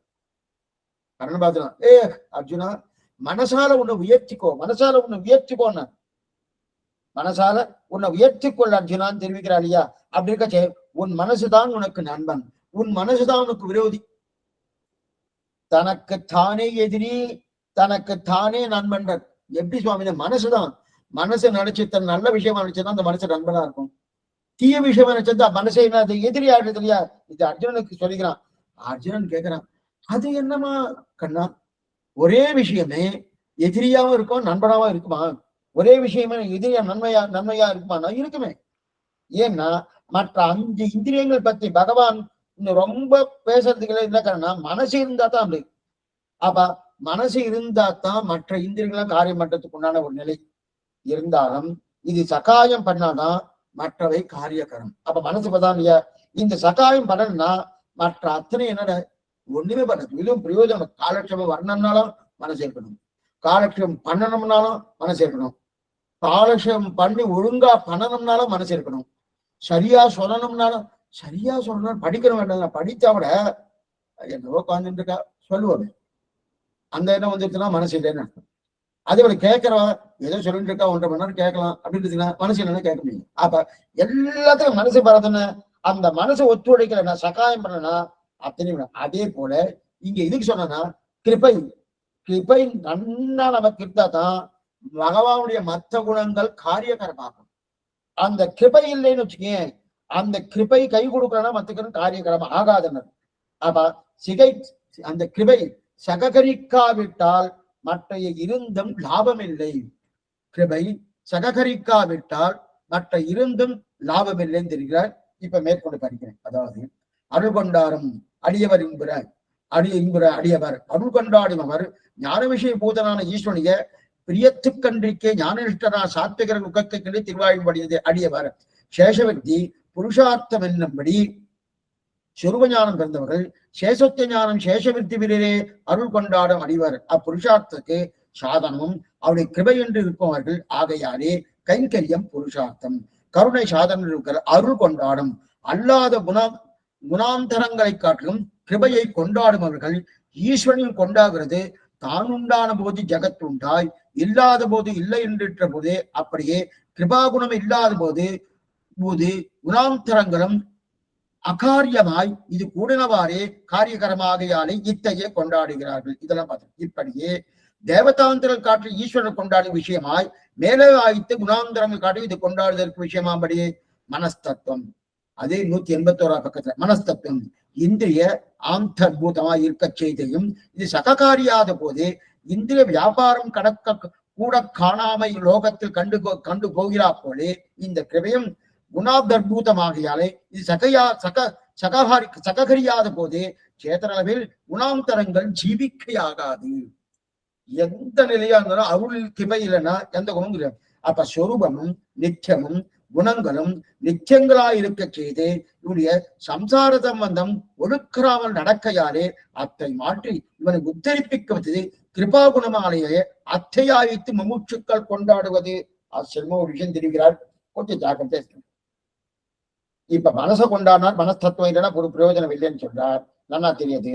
அதே போல கிருபை, அதனால்தான் கிருபை கை கூடியதான். இந்த கிருபை கை கூடாமல் போனால் என்ன ஆகும்? மற்ற குணங்கள் இருந்து லாபம் இல்லைன்னு தெரியும். இப்ப முமுட்சுக்கள் பகவானுடைய எந்த குணத்தை கொண்டாடுவான்? முமுட்சுக்கள்னா மோட்சத்துல இச்சை இருக்கிறவன் பகவானுடைய எந்த குணத்தை கொண்டாடுவா? கிருபையை தான் கொண்டாடுவான். ஏன்னா முமுட்சுக்கள்னா மோட்சத்துல இச்சை இருக்கிறவா, மோட்சத்துல இச்சை இருக்கக்கூடிய பிரபன்னர்கள். அந்த பிரபன்னர்கள் பகவானுடைய கிருபையை தான் பிரதானமா கொண்டாடுவா. ஏன்னா பெருமானும் நித்தியம், பகவத் சுரூபமும் நித்தியம், ஜீவாத்மாவும் சுரூபம் நித்தியம், அப்படிங்கிற குணங்கள் நித்தியம். பகவான் இந்த பாருங்க ஆச்சரியமா ஒரு கேள்வி கேட்கிறார். இது வரைக்கும் நம்ம கேள்விப்பட்டே இருக்க மாட்டோம். என்னன்னா பெருமாள் நித்தியம் நித்தியம், பெருமாள் சுரூபம் நித்தியமா நித்தியம், அதே போல பகவத் சுரூபம் ஜீவாத்மா சுரூபம் நித்தியமா நித்தியம். அடியனுடைய சொரூபம் உங்களுடைய சொரூபம் நித்தியமான ரெண்டுமே நித்தியம். சொரூபம் நித்தியம், பகவானுடைய சொரூபம் நித்தியம், ஜீவாத்ம சொரூபம் நித்தியம். எண்ணிக்கை உண்டு. குணங்கள் சுவாமி எண்ணிக்கை உண்டு, குணங்களை எண்ணிக்கை உண்டு. அப்ப பகவானுக்கு எப்போதும் குணங்கள் உண்டு. இன்னைக்கு வந்துட்டு நேற்றுக்கு இல்ல அந்த மாதிரி உண்டான்னா கிடையாது. இல்ல சுவாமி இன்னைக்கு வந்திருக்கு நாளை போயிடும், நேற்றுக்கு இல்ல அந்த மாதிரி கிடையாது. என்னைக்கும் பகவானுடைய குணங்கள் உண்டு. அதே போல இவனுடைய சம்சார சம்பந்தம், இப்ப நம்முடைய சம்சார சம்பந்தம் இருக்கு இல்லையா, இது நல்லா வரிசையா நடந்துட்டே இருக்கு. அப்ப அடியன் போன ஜென்மா எடுக்கும்போது அவர் குணசாலி தானே, நல்லா பார்த்துக்கணும். போன ஜென்மா எடுக்கும்போது அவர் குணசாலி தானே. ஆமா. அதே போல ஒரு 10 ஜென்மாவுக்கு முன்னாடியும் அவர் குணசாலி தானே. ஆமா. அப்படி இருக்கச்சே இப்பவும் பகவான் குணசாலி தானே இருந்ததும். அடியேனும் நிச்சயம் தானே அவாசம் தான். அப்படி இருக்கச்சு அப்ப பரமாத்மா நிச்சயம் தானே, ஆமா அவ்வளவுதான். ஆனால் அடியேன் பிறந்த இருக்கிற எதனால? ஆச்சரியமான கேள்வி. மறுபடியும் கேள்வி கேட்கிறேன் பாருங்க. அடியேன் நித்தியம், எல்லாருமே நித்தியம், நீங்களும் நித்தியம், எல்லாரும் நித்தியம், பகவான் நித்தியம், அவர் குணமும் நித்தியமா நிச்சயம், கிருப நித்தியமா நித்தியம். இப்ப அடியேன் இப்ப மறந்துருக்கேன், இப்ப மறந்து விட்டுருங்க. ஏன்னா இந்த ஜென்மாக்கு அப்புறம் அடுத்த ஜென்மா நிச்சயமா கிடையாது. ஏன் சுவாமி நம்பிக்கை இருக்கா? நம்பிக்கை இருக்கா? என் மேல எனக்கு நம்பிக்கை இல்லை, அந்த எம்பெருமானார் கொடுக்குறாங்க, வேற எதுவும் இல்ல. என் மேல நம்பிக்கை இருந்தா நிச்சயமா கிடைக்க போகுது இல்லை. அப்ப யார் சுவாமி? உய்யவர் ஏவழி உடையவர் திருவடி, அவர் கொடுக்கிறாருன்னு நம்பிக்கை வேற எதுவும் கிடையாது. அவர் நிச்சயமா கொடுப்பார். ஏன்னா அவர் தான் விண்ணின் தலை நின்று வீடளிப்பான் என்பி ராமானுஜன் மண்ணின் தலை துத்தி மறைநாள வளர்க்குதுன்னு விஷ்ணுலோக மணிமண்டப மார்க்கதாயே அவர் கொடுக்கதான் வராரு. அதனால அதுல பூர்ணமான நம்பிக்கை இருக்கு, நிச்சயம் கிடையாது, அடுத்த ஜென்மா கிடையாது. சரி, இந்த அடுத்த ஜென்மா அது கிடையாதுன்னு இந்த ஜென்மா நான் சொல்லிட்டு இருக்கேன். இதுக்கு முன்னாடி எத்தனையோ ஜென்மா எடுத்திருக்கேன். அப்ப அதே இந்த இன்னைக்கு சொல்ற வார்த்தையா அன்னைக்கு நான் சொல்லியிருக்கலாமா கூடாதா? சொல்லியிருந்தா இன்னைக்கு நான் பிறந்திருக்க மாட்டேன். சரி, அப்ப ஏன் சொல்லல? சொல்லலைன்னா ஒரு கிருபை இல்லை போட்டிருக்கு. என்ன பண்ணணும்? பகவானுக்கு கிருபை இல்லை போட்டிருக்கு. அப்ப கிருபை இல்லாதபடியால, கிருபை இருந்தாதானே சொல்ல முடியும். இப்ப இன்னைக்கு கிருபை வந்திருக்கு அதனால சொல்லியிருக்கேன்னா இல்லையே. அவர் கிருபையில் நித்தியம், நானும் நித்தியம், அவர் தான் பண்ணப்படாத நித்தியம். இரண்டாவது, நான் எதா பண்ணபடியால அவர் கொடுக்க போறாருன்றதும் கிடையாது. இந்த கேள்வி நிறைய பேருக்கு இங்க இருக்கும். நான் எதா பண்றேனா அப்படின்னு கிடைக்காது. அப்ப ஏன் நான் இன்னைக்கு பிறந்திருக்கேன்? போன ஜென்மத்துல கொடுத்துக்கலாமே. சரி, இந்த ஜென்மத்துல கொடுக்க போறாரு இல்லையா? இந்த ஜென்மத்துல நான் இதை பண்ணேன், இத பண்றபடியால பகவான் கொடுக்குறாருன்னு தான் பரவாயில்ல. இல்ல, நான் ஒண்ணும் பண்ணல, அன்னைக்கு ஒண்ணும் பண்ணல. இது ஆழ்வார் கேட்கிறாரு, ஆச்சரியமா கேட்கிறாரு. கடைசி ஸ்ரீவைகுண்டம் போறதுக்கு முன்னாடி மடியை பிடிச்சு கேட்கிறார், என்றென்னை பொருளாக்கி தன்னை என்னுள் வைத்தாய், அன்றென்னை புறம்போக புணர்த்தது என் செய்வாய். இன்னைக்கு ஆழ்வார்னு உட்கார வச்சிருக்கே, இதுக்கு முன்னாடி எத்தனை ஜென்மம் எடுத்திருக்கேன், ஏன் பண்ணல? பதில் சொல்லமா வேணாம், சொல்லவே இல்லை. ஒரு பதிலும் சொல்லல, ஏன் பண்ணல? அப்ப உடனே சொல்றாரு, இதை பண்ணினேன், இதை பண்ணினேன், இதை பண்ண ஆழ்வார் இந்த ஜென்மம் இதை பண்ணிருக்கேன், இந்த ஜென்மம் இதை பண்ணிருக்கேன், இந்த ஜென்மம் இதை பண்ணிருக்கேன். ஒண்ணும் பண்ணல.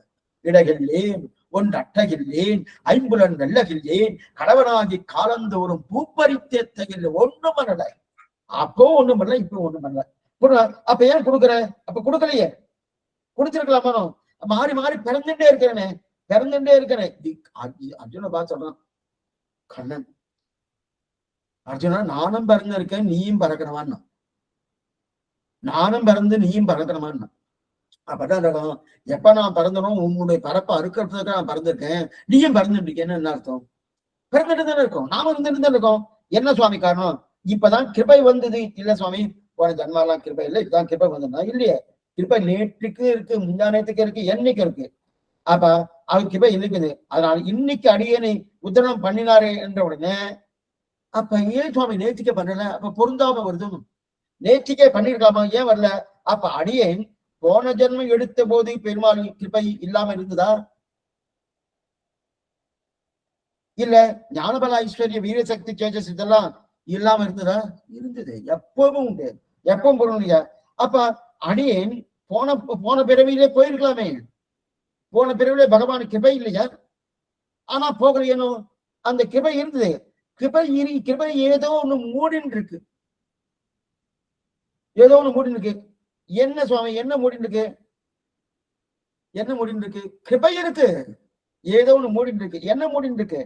என்னன்னா, அடியேன் பகவான் திருவடி அடையணும்னு ஒரு ருச்சி இருக்கணும், அடியன்ட்டு இருக்கணும். அந்த ருச்சின்னு ருச்சி இல்லாம இருந்தது இத்தனை ஜென்மாவில ருச்சி இல்லாம இருந்தது. இப்ப என்ன இருந்தது? ஆச்சாரிய கட்டாட்சத்தால் ருச்சி பிறந்தது. ருச்சி பிறந்தவன என்ன பண்ணார்? அவர் கொடுத்துருப்பார். அப்ப இத்தனை நாள் கொடுக்காதுக்கு என்ன காரணம்? நாம காரணம். ருச்சி இல்லை. போகணுமே போகணும் ஆசையுடையோருக்கெல்லாம் அதான் சுப்பிரமணியன் தெரிவிக்கிறார். அந்த ருச்சி இல்லாதபடியால கிடைக்கல. இப்ப ருச்சி இப்ப மட்டும் எப்படி சுவாமி? நான் என்னுடைய பிரயத்தனத்துல இல்ல, ஆச்சார கட்டாட்சத்தால் வந்தது. சரி, அது நீ போன ஜன்மாலே பண்ணிருக்காம, அதே ஆச்சார கட்டாட்சம்னா அதுதான் என் ஊரை சொன்னாய், பெயரை சொன்னாய், அடியார்கள். இந்த மாதிரி ஒரு ஏதாவது சுகிருதம். சுகிருதம்னா சாஸ்திரமே ஒத்துக்கொள்ளாத சுகிருதம். ஒரு சுகிருதம் நம்ம தலைமையில போடுறார். ஆனா அதுக்குதான் நாளேற பார்ப்பது. அதுக்குன்னு ஒரு நாள் வேணும் இல்லையா? நாள் வேணும்னா அந்தந்த சந்தர்ப்பம் கூடணுமோனோ, அந்தந்த சந்தர்ப்பம் கூடுறதுக்காக தான் நம்ம மனசுக்குள்ளேயே எடுத்துருக்காரு அந்தரியாமையா. இதுக்குன்னா அது கூடணும்னு ருசி வந்துட்டுன்னு தெரிஞ்ச உடனே கொடுத்துடுறாரு. அப்ப ருசி பிறந்தால் கிருபை ஈட்டப்படும். அப்ப சரணாகதிக்கு பண்ணா கிருபை தூண்டப்படும் கிடையாது. என்ன பாருங்க, நான் சரணாகதி பண்ணினேன், அந்த பண்ணபடியால கிருபை வந்து ருசி பிறந்தால் கிருபை வரும். அப்ப நாம் அவர் கிருபை எட்டுவதற்கு காரணம் என்னுடைய ருசி. என்னுடைய ருசி உபாயம் சொல்லாமா? நான் ருசி உபாயம் இல்ல, அதிகாரி விசேஷனம் எனக்கு இருக்க வேண்டியது. எது போல? பசி இருந்தா தான் சாப்பிட முடியும். பசி இருந்தா தான் சாப்பிடணும். ஆனா பசி இருக்கிறவாளுக்கெல்லாம் சாதம் கிடைக்கிறதுனா கிடையாது. அப்ப பசி என்னது? நான் சோத்தை கண்டால் அதை அனுபவிப்பதற்குண்டான யோக்கியத்தை எனக்கு இருக்கு, அதான் பசி. அதே போல ருசி என்னது? பகவான் எனக்கு கொடுக்க வரைச்சு அதை அனுபவிக்கும். அப்ப அது வந்து உபாயமாக சாதனமாக. அப்ப ருசி வந்துட்டோம், அந்த ருசி இருக்கிறபடியால வந்துட்டு, அந்த ருசி பகவானுடைய கிருபை வந்துட்டு. அப்ப கிருபை எப்போது பொழுது கொண்டிருக்கும். ஆனா அந்த கிருபையை நமக்கு எதற்கு அடியன் நினைத்தபடியால அதை முடிஞ்சிட்டு. எதுக்கு சுவாமியா அவர் வராரு? நான் நன்னத்தானே இருக்கேன் அப்படின்னு அந்த அந்த அந்த நிலையில ஒரு கிருப்பை ஒரு ருச்சியே இல்லாம இருக்கணும். அதனால பண்றது அந்த கிருப்பை மூடின்னு கொடுத்து, அப்ப அந்த மூடி விலக பார்த்தது கிருப்பை காரியம் எப்ப விலகும்? எனக்கு ருச்சி ஏற்பட்டாங்க. அப்ப நேற்றுக்கும் கிருப்பை இருந்தது, இன்னைக்கு இருந்தது. நேற்றுக்கு அடியை தடுத்து இன்னி அடியை தடுத்தபடியால் நேற்று கிடைக்கிற, இன்னைக்கு தடுக்காதபடியால் தடுக்காததுனால கொடுக்குறானா சுவாமினா? கொடுக்குறான். அண்ணா ஒரு ஒரு தகப்பனார் குழந்தைக்கு பண்ணணும்னு ஆசை, வேண்டாமான்னு சொல்லி இருக்கான். 4 நாள் பார்த்தா 5 நாள் சரி எதுவும் கொடுத்துட்டு போட்டுவேன் அப்படின்னு சொல்லிட்டு தடுக்காம இருந்தா உடனே கொடுத்துடுற.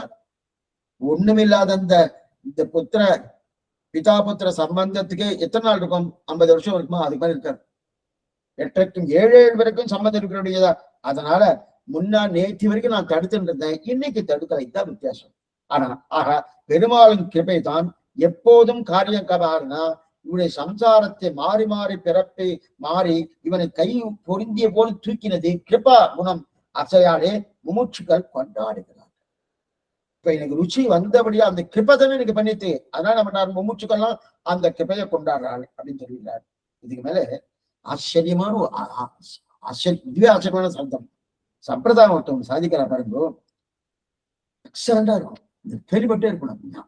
அழகிய மணவாள பெருமாள் நாயனாருடைய வியாக்கியானம் தனித்தட்டு அருளிச்செயல் ரகசியம்னு பண்ணியிருக்காரு.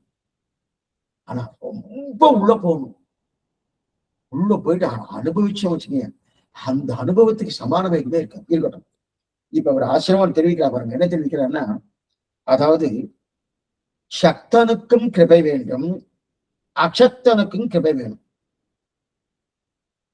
நான் வரணும். சக்தனுக்கும் கிருபை வேணும், அசக்தனுக்கும். அப்படின்னா சக்தன்னா சக்தி இருக்கா, இவருக்கு ஏதோ பண்றதுக்கு சக்தி இருக்கு, அந்த சக்தி இருக்கிறவருக்கும் கிருபை வேணும். அப்பனா யாரு பக்தி யோகம் பண்றணும் மோட்சம் போகிறதுக்கு தன்னுடைய முயற்சி சாத்தியோபாயம் வரை தன்னுடைய முயற்சியை பக்தி யோகம் பண்ணிட்டு இருக்கானோ அவனுக்கு சக்தி இருக்கு சுவாமியே. ஆனா அவனுக்கு சக்தி இருந்தா கூட பகவத் கிருபை வேணும். புரியத்துக்கா சொல்றேன். பீஷ்மாச்சாரி சக்தி இல்லையா? நிறைய சக்தி இருக்கு. பீஷ்மருக்கு நிறைய சக்தி இருக்கு. பக்தியும் பண்ணக்கூடிய சக்தி எல்லாம் பூர்ணமா உண்டு. அது ஒரு வேதவியாசம், அவருக்கு பக்தி இல்லையா? எப்படிப்பட்ட பக்தி, ஆச்சரியமான பக்தி. அவருக்கும் பக்தி இருக்கு. ஆனா அவருக்கு பக்தி இருக்கு, சக்தி இருக்கிறான், நல்லா சக்தி இருக்கிறான். அந்த பக்தி பண்ணுவதற்கு சக்தி இல்லாதவர்கள் அவளுக்கும் என்ன பண்ணும்? கிருபை வேணும். அப்ப அசக்தன்னு சொன்னா சக்தி இல்லாதவர்களுக்கும் பகவத் கிருபை வேணும். இப்ப நம்ம என்ன பார்த்துருக்கோம்? அருள் கொண்டாடும் அடியவரின் அந்த சப்தத்தை தான் பார்த்துருக்கோம். அருள், பகவத் அருள் வேணுமா? பகவத் இப்ப பிரியத்துக்கா சொல்றேன். ஒரு பெரிய பாத்திரம், அந்த பாத்திரத்தை ஒரு நல்ல பலிஷ்டமா நல்லா இருக்காரு, நல்லா ஒரு கட்டிடங்காலையாக ஒரு 35 வயசுல ஒருத்தர் இருக்காரு. அந்த அண்டா கிட்டத்தட்ட ஒரு 20-30 கிலோ இருக்குன்னு வச்சுக்கோங்க பிரசாதம். அந்த பிரசாதத்துக்குன்னா அவர் அப்படியே தூக்கிடுவார். ஒரு 10 வயசு குழந்தை தூக்க முடியுமா? தூக்க முடியும். அப்ப அந்த 10 வயசு குழந்தைக்கு சக்தி இல்லை, 30 வயசு ஆளுக்கு சக்தி இருக்கு. இப்ப என்ன சொல்றாருன்னா நாயனார், 30 வயசுக்கான தூக்கணும் போனோம், அவர் தூக்கிடுவார். ஆனா அவளால் தூக்க முடியாது. பகவத் கிருபை இருந்தாதான் அவருக்கு காரியகரமாகும். அது 10 வயசு கொஞ்சம் நிச்சயமா கிடையாது, அவர் சக்தி கிடையாது. அவளுக்கும் காரியகரம்னா பகவத் கிருபை வேணும். அப்ப அசக்தன் என்று சொல்லக்கூடிய சக்தி இல்லாதவாளுக்கும் பகவத் கிருபை நிச்சயம் வேணும். அது நன்னவே தெரியுது. சக்தி இருக்கே சுவாமி, அவருக்கும் பகவத் கிருபை வேணும்னா ஆமா, நேர பகவத் கிருபை வேணும். அவள் பகவத் கிருந்த ஏன்னா பக்தி பண்ணோடு சக்தி இல்லாதவர்கள் அசக்திகளும் கிருபை வேணும். பக்தி பண்ணினா இல்லையா, அப்ப பெருமானின் கிருபையை எதிர்பார்க்காம முக்திக்கு போகலாமலாம்னா நேரே முக்தி கொடுக்காது பக்தி. நான் பக்தி பண்ணிட்டே இருக்கேன், அதான் சாத்தியோபாயம். பக்தியோ பண்ணிட்ட பண்ண அது இன்னொரு முக்தி கொடுக்கவே கொடுக்காது. ஏன்னா அதற்கு கூட சக்தி வேணும், அதற்கு கூட சக்தி வேணும். ஒருத்தனுக்கு சக்தி இருக்குன்னா அந்த கிருபையைத்தான் எதிர்பார்க்கிறான். எந்த கிருபையை? பகவத் கிருபை தான் எதிர்பார்க்கிறான். யாருக்கு சக்தி இல்லையோ சரணாதி பண்றான். சக்தி இல்லாதபடியால் சரணாதி பண்ணல, சொரூப சித்தம் சரணாதி ரெண்டுமே உண்டு. சக்தி இல்லை, சுரூபமும் பண்ணப்படாது, என்னுடைய முயற்சி பண்ணப்படாது, சுரக்ஷனே சுவாமி வைக்க முடியுங்க, சரி சரணாதி பண்றான். சரணாதி பண்றான் இல்லையா, அவனும் கிருபையைத்தான் எதிர்பார்க்கிறான், பகவத் கிருபை தான் எதிர்பார்க்கிறான். அது நல்லா புரியுது. ஏன் சுவாமி? அப்ப எதற்கு ஏற்படுதான் சுவாமி சாதிக்கிறார்? ஒரு பக்தன் ரொம்ப சிரமப்பட்டு, இப்ப இதுக்கு சுவாமி சக்தி இல்லாதவனுக்கு கிருபை வேணும், சக்தி இருக்கிறவனுக்கும் கிருபை வேணும். இப்ப நம்ம என்ன நினைப்போம்னா, சக்தி இருக்கணும் கிருபை தேவையில்லையே, அவரை பண்ணிப்பாரு. சக்தி இல்லாதவனா கிருபை கொடுக்கலாமன்னா ரெண்டும் வேண்டாரு. அசக்தனுக்கும் கிருபை வேணும், சக்தனுக்கும் கிருபை வேணும். இது எப்படி கொடுக்குறாருன்னு பாருங்க. ஒரு பக்தன் ரொம்ப சிரமப்பட்டு பக்தி பண்ணியிருக்கான். பக்தி ஒண்ணு ரொம்ப சிரமம், சாமானிய விஷயம் இல்லை. தைலதாராவது அவிச்சின்ன சுத்தி சந்தான ரூபம் தெரிவிக்கிறார் சுவாமி இதயத்துக்கு. அப்படின்னா அந்த பக்தி ஒரு தைலத்தை விட்டாச்சுன்னா அந்த தைலம் பிசிறு தட்டாம எப்படி வந்துட்டு இருக்கும், அந்த மாதிரி பக்தி இருந்துட்டே இருக்குமா, இடைவெளி இல்லாம பக்தி இருக்குமா. ஆனா பக்தி பண்ணதை காட்டலாம். அதனால என்ன, ஆனா நல்லா பண்ண, ரொம்ப சிரமப்பட்டு பண்ண உடனே கடைசியில பெருமாள் தான் பணத்தை கொடுக்கணும். இவன் சிரமப்பட்டு பண்ணபடியால அந்த பக்தியை கொடுக்கணும், கொடுக்காது, பெருமாள் தான் பணத்தை கொடுக்கணும் இல்லையா. அது எதற்கு பலம் கொடுக்குறான்னா, இந்த இடத்துல பாருங்க, இப்ப பகவான் பலம் கொடுக்குறாருன்னு. இப்ப நம்ம உத்தியோகத்துக்கு வரும், ரொம்ப சிரமப்பட்டு அந்த அந்த அந்த அந்த காரியத்தை நம்ம பண்றோம். முதலாளி பார்த்துட்டு ரொம்ப சிரமப்பட்டு பண்ணியிருக்கான், இவனுக்கு கொடுத்துருவோம், இவனுக்கு சம்பளம் கொடுத்துருவாரு 1ஆம் தேதி. அதே போல இவர் பக்தி பண்ணார், பக்தி பண்ணபடியாரு சிரமப்பட்டு பண்ணியிருக்கான் அப்படின்னு பணத்தை கொடுப்போம் அப்படின்னு அந்த நிலைக்கு பணம் கொடுக்குறாரா தாங்க விசாரம். ஏன்னா நன்னா ஊன்று இங்க கவனிக்கணும். என்னன்னா இங்கதான் நன்னா ஊன்று கவனிக்கணும். என்னன்னா நன்றாக கஷ்டப்பட்டு பக்தி பண்ணியிருக்கான், அந்த பக்தி பண்றச்சே கணக்கு பாக்குறாரு. நான் சாஸ்திரத்தை இப்படி சொல்லியிருக்கேன், அதன் பிரகாரம் பண்ணியிருக்காரு. ஒவ்வொன்றும் எடுத்து பாக்குறாரு. இதை நான் போட்டிருக்கேன், இதை நான் பண்ணிருக்கேன். சில பேர்லாம் பரீட்சை எழுதி பார்ப்பாங்க. பரீட்சை எழுதிச்சே அது முக்கியமா கணக்கு பரீட்சை எடுத்து இங்க ஒரு கோடு போடணும், இங்க கீழே ஒரு கோடு போடணும், இந்த இடத்துல ஒரு கோடு போடணும், எந்த இடத்துல இடவடி விடணும், எங்கெல்லாம் கீழே கோடு, எங்கெல்லாம் மேல் கோடு, எங்கெல்லாம் பர்சன்டேஜ், அதெல்லாம் பார்த்து போடணும். அதெல்லாம் நல்லா கண்ணில் விளக்கணை வச்சுட்டு பார்த்துட்டு எல்லாம் நல்லா பண்ணிருக்கேன். சத்தியோகம் ரொம்ப நல்லா பண்ணிருக்கான். அப்படி பண்ணதான் 100க்கு 100 வருமானம். அதே போல 100க்கு 100 வர்க்கமணி பக்தி பண்ணிருந்தா அந்த சந்தோஷத்தோடு பண்ணிருக்கணும். அப்ப 100க்கு 100 முக்தி கொடுக்கணுமோ, அதற்காக கொடுக்கிறாரா பகவான்? இவன் பக்தி யோகம் பண்ணா பண்ணிருக்கான், அண்ணா நான் சாஸ்திரத்துல சொன்னபடி அந்த மாதிரி பண்ணிருக்கான், சரி அதற்காக இவனுக்கு கொடுப்போம் அப்படின்னு என்கிற அபிப்பிராயத்தோடு பகவான் கொடுக்கிறாருன்னா கிடையாது. பக்தி பண்ணதுனால கொடுக்கலையா, பண்ணியிருக்கா. அவருடைய அபிப்பிராயம் நான் இப்படி பண்ணிருக்கேன், இதனால பகவான் உகந்து எனக்கு வந்து என்ன கொடுக்குறாரு, எனக்கு முக்தி கொடுக்குறான்னு இல்லையா. ஆனா பகவானுடைய அபிப்பிராயத்துல அவர் பண்ணினபடியால இவர் கொடுக்கல. சரி, அப்ப எது கொடுக்கிறாரு? இதுக்கு ஒரு திட்டம்.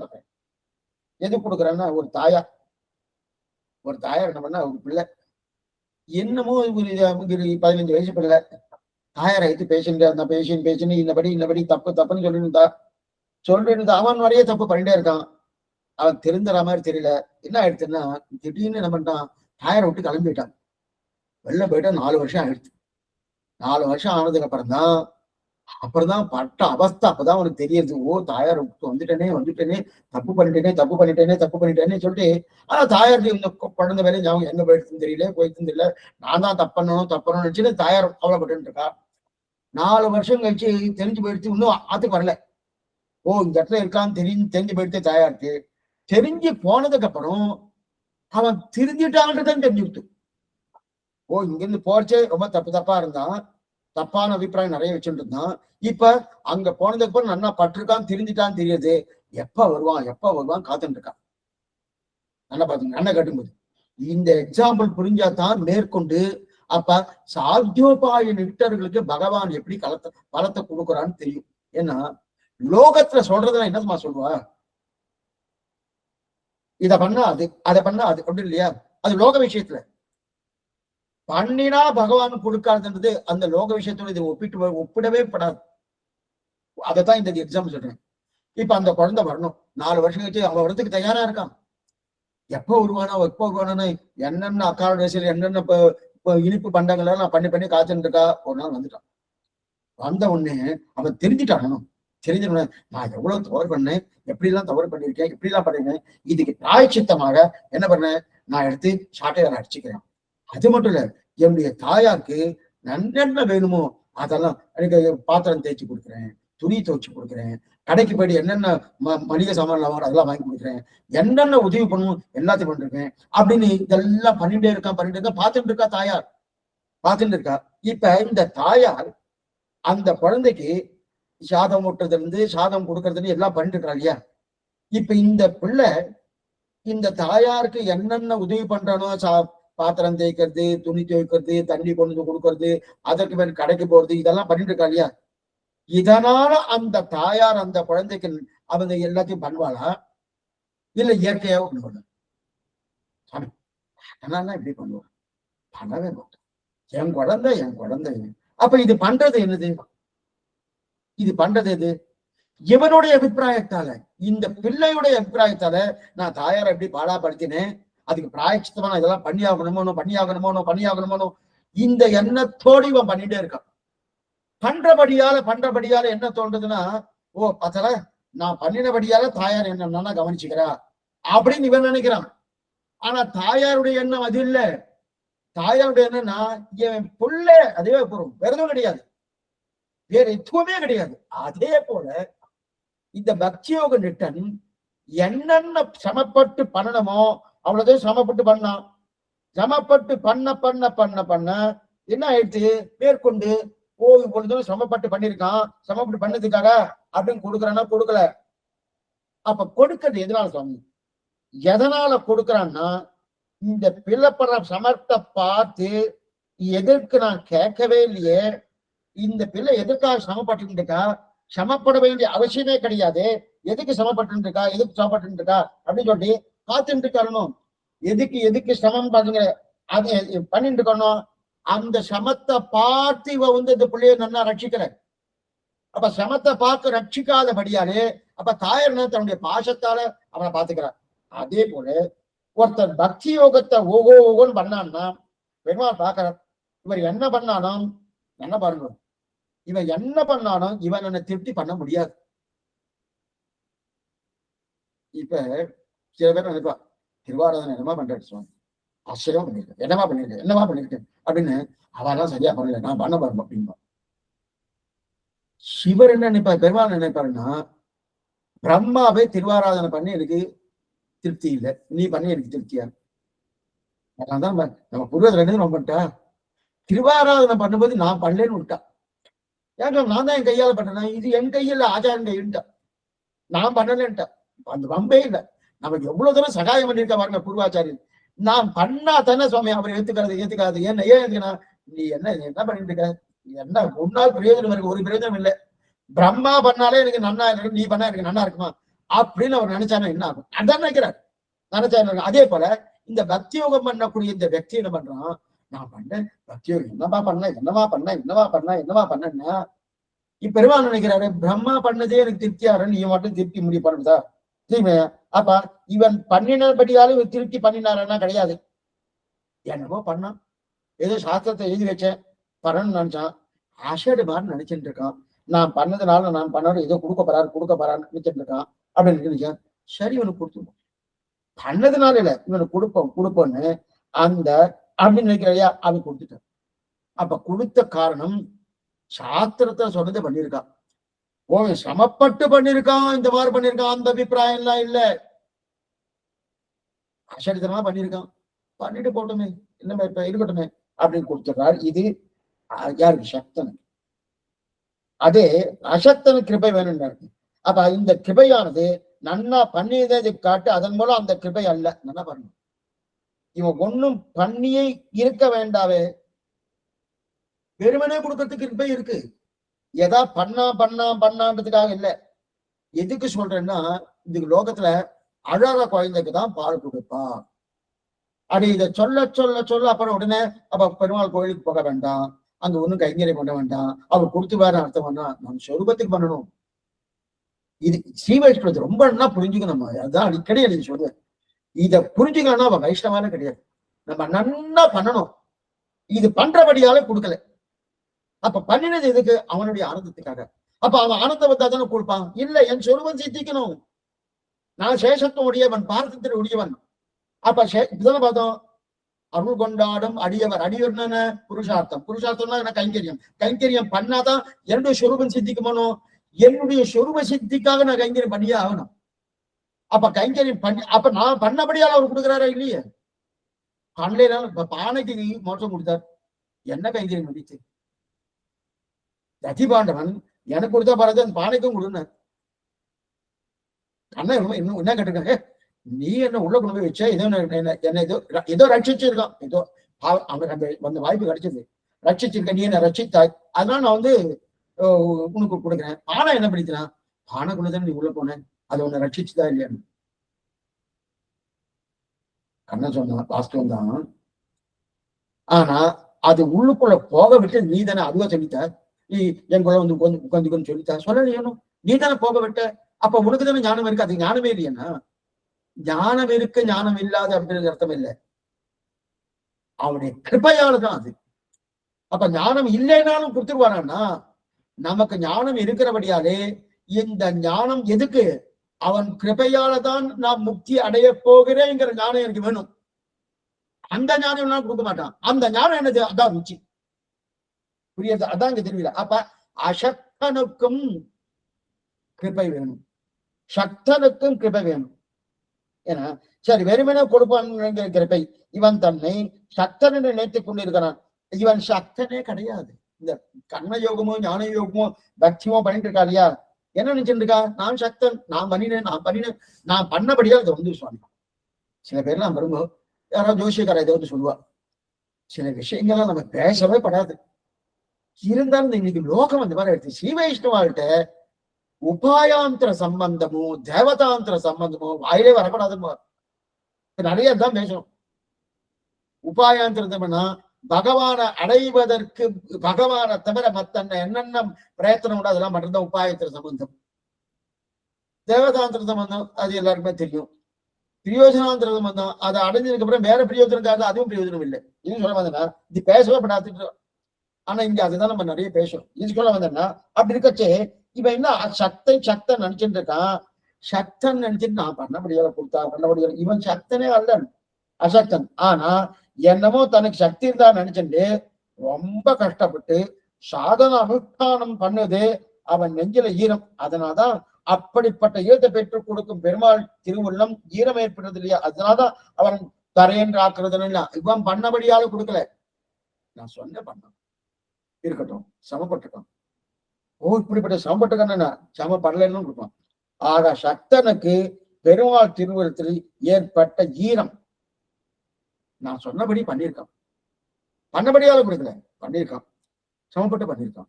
சரி கொடுப்பான். அந்த பெருமாளுக்குள்ள ஈரம் வந்திருக்கணும், அந்த ஈரத்தால பலத்தை கொடுக்கறது என்ற. சரி அசக்தனுக்கு, அசக்தன்னா நாம தான், வேற யாரும் கிடையாது. ஆனா அநேகமா நீங்க சக்தன் இருக்கிறாளான்னு தெரியாது, தெரியல.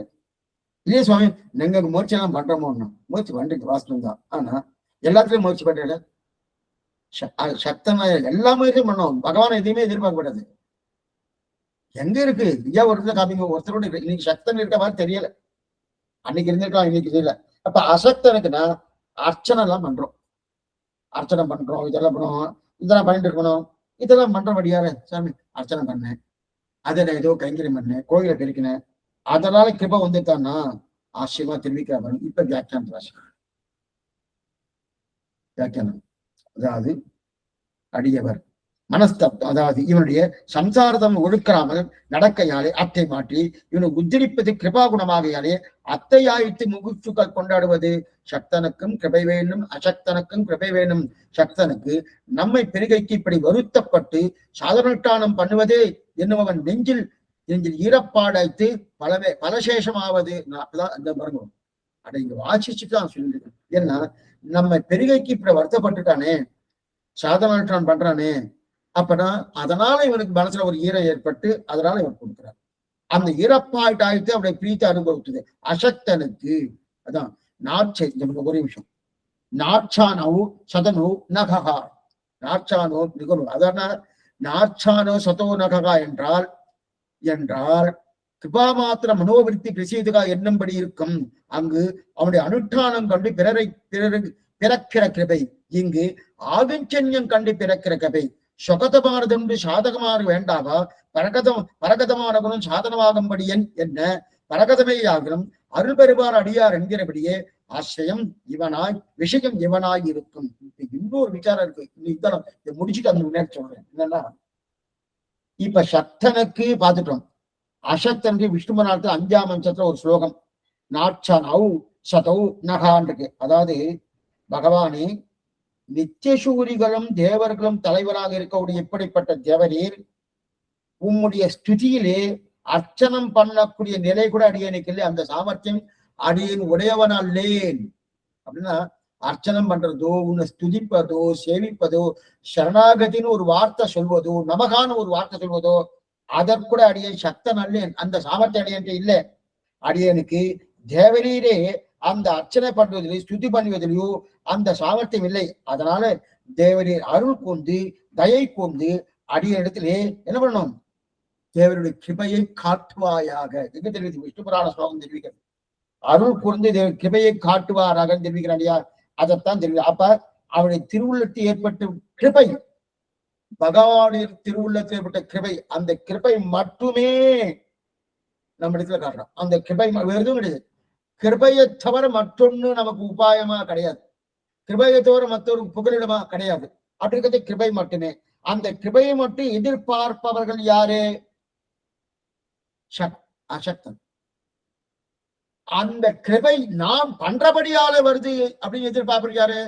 சக்தன்.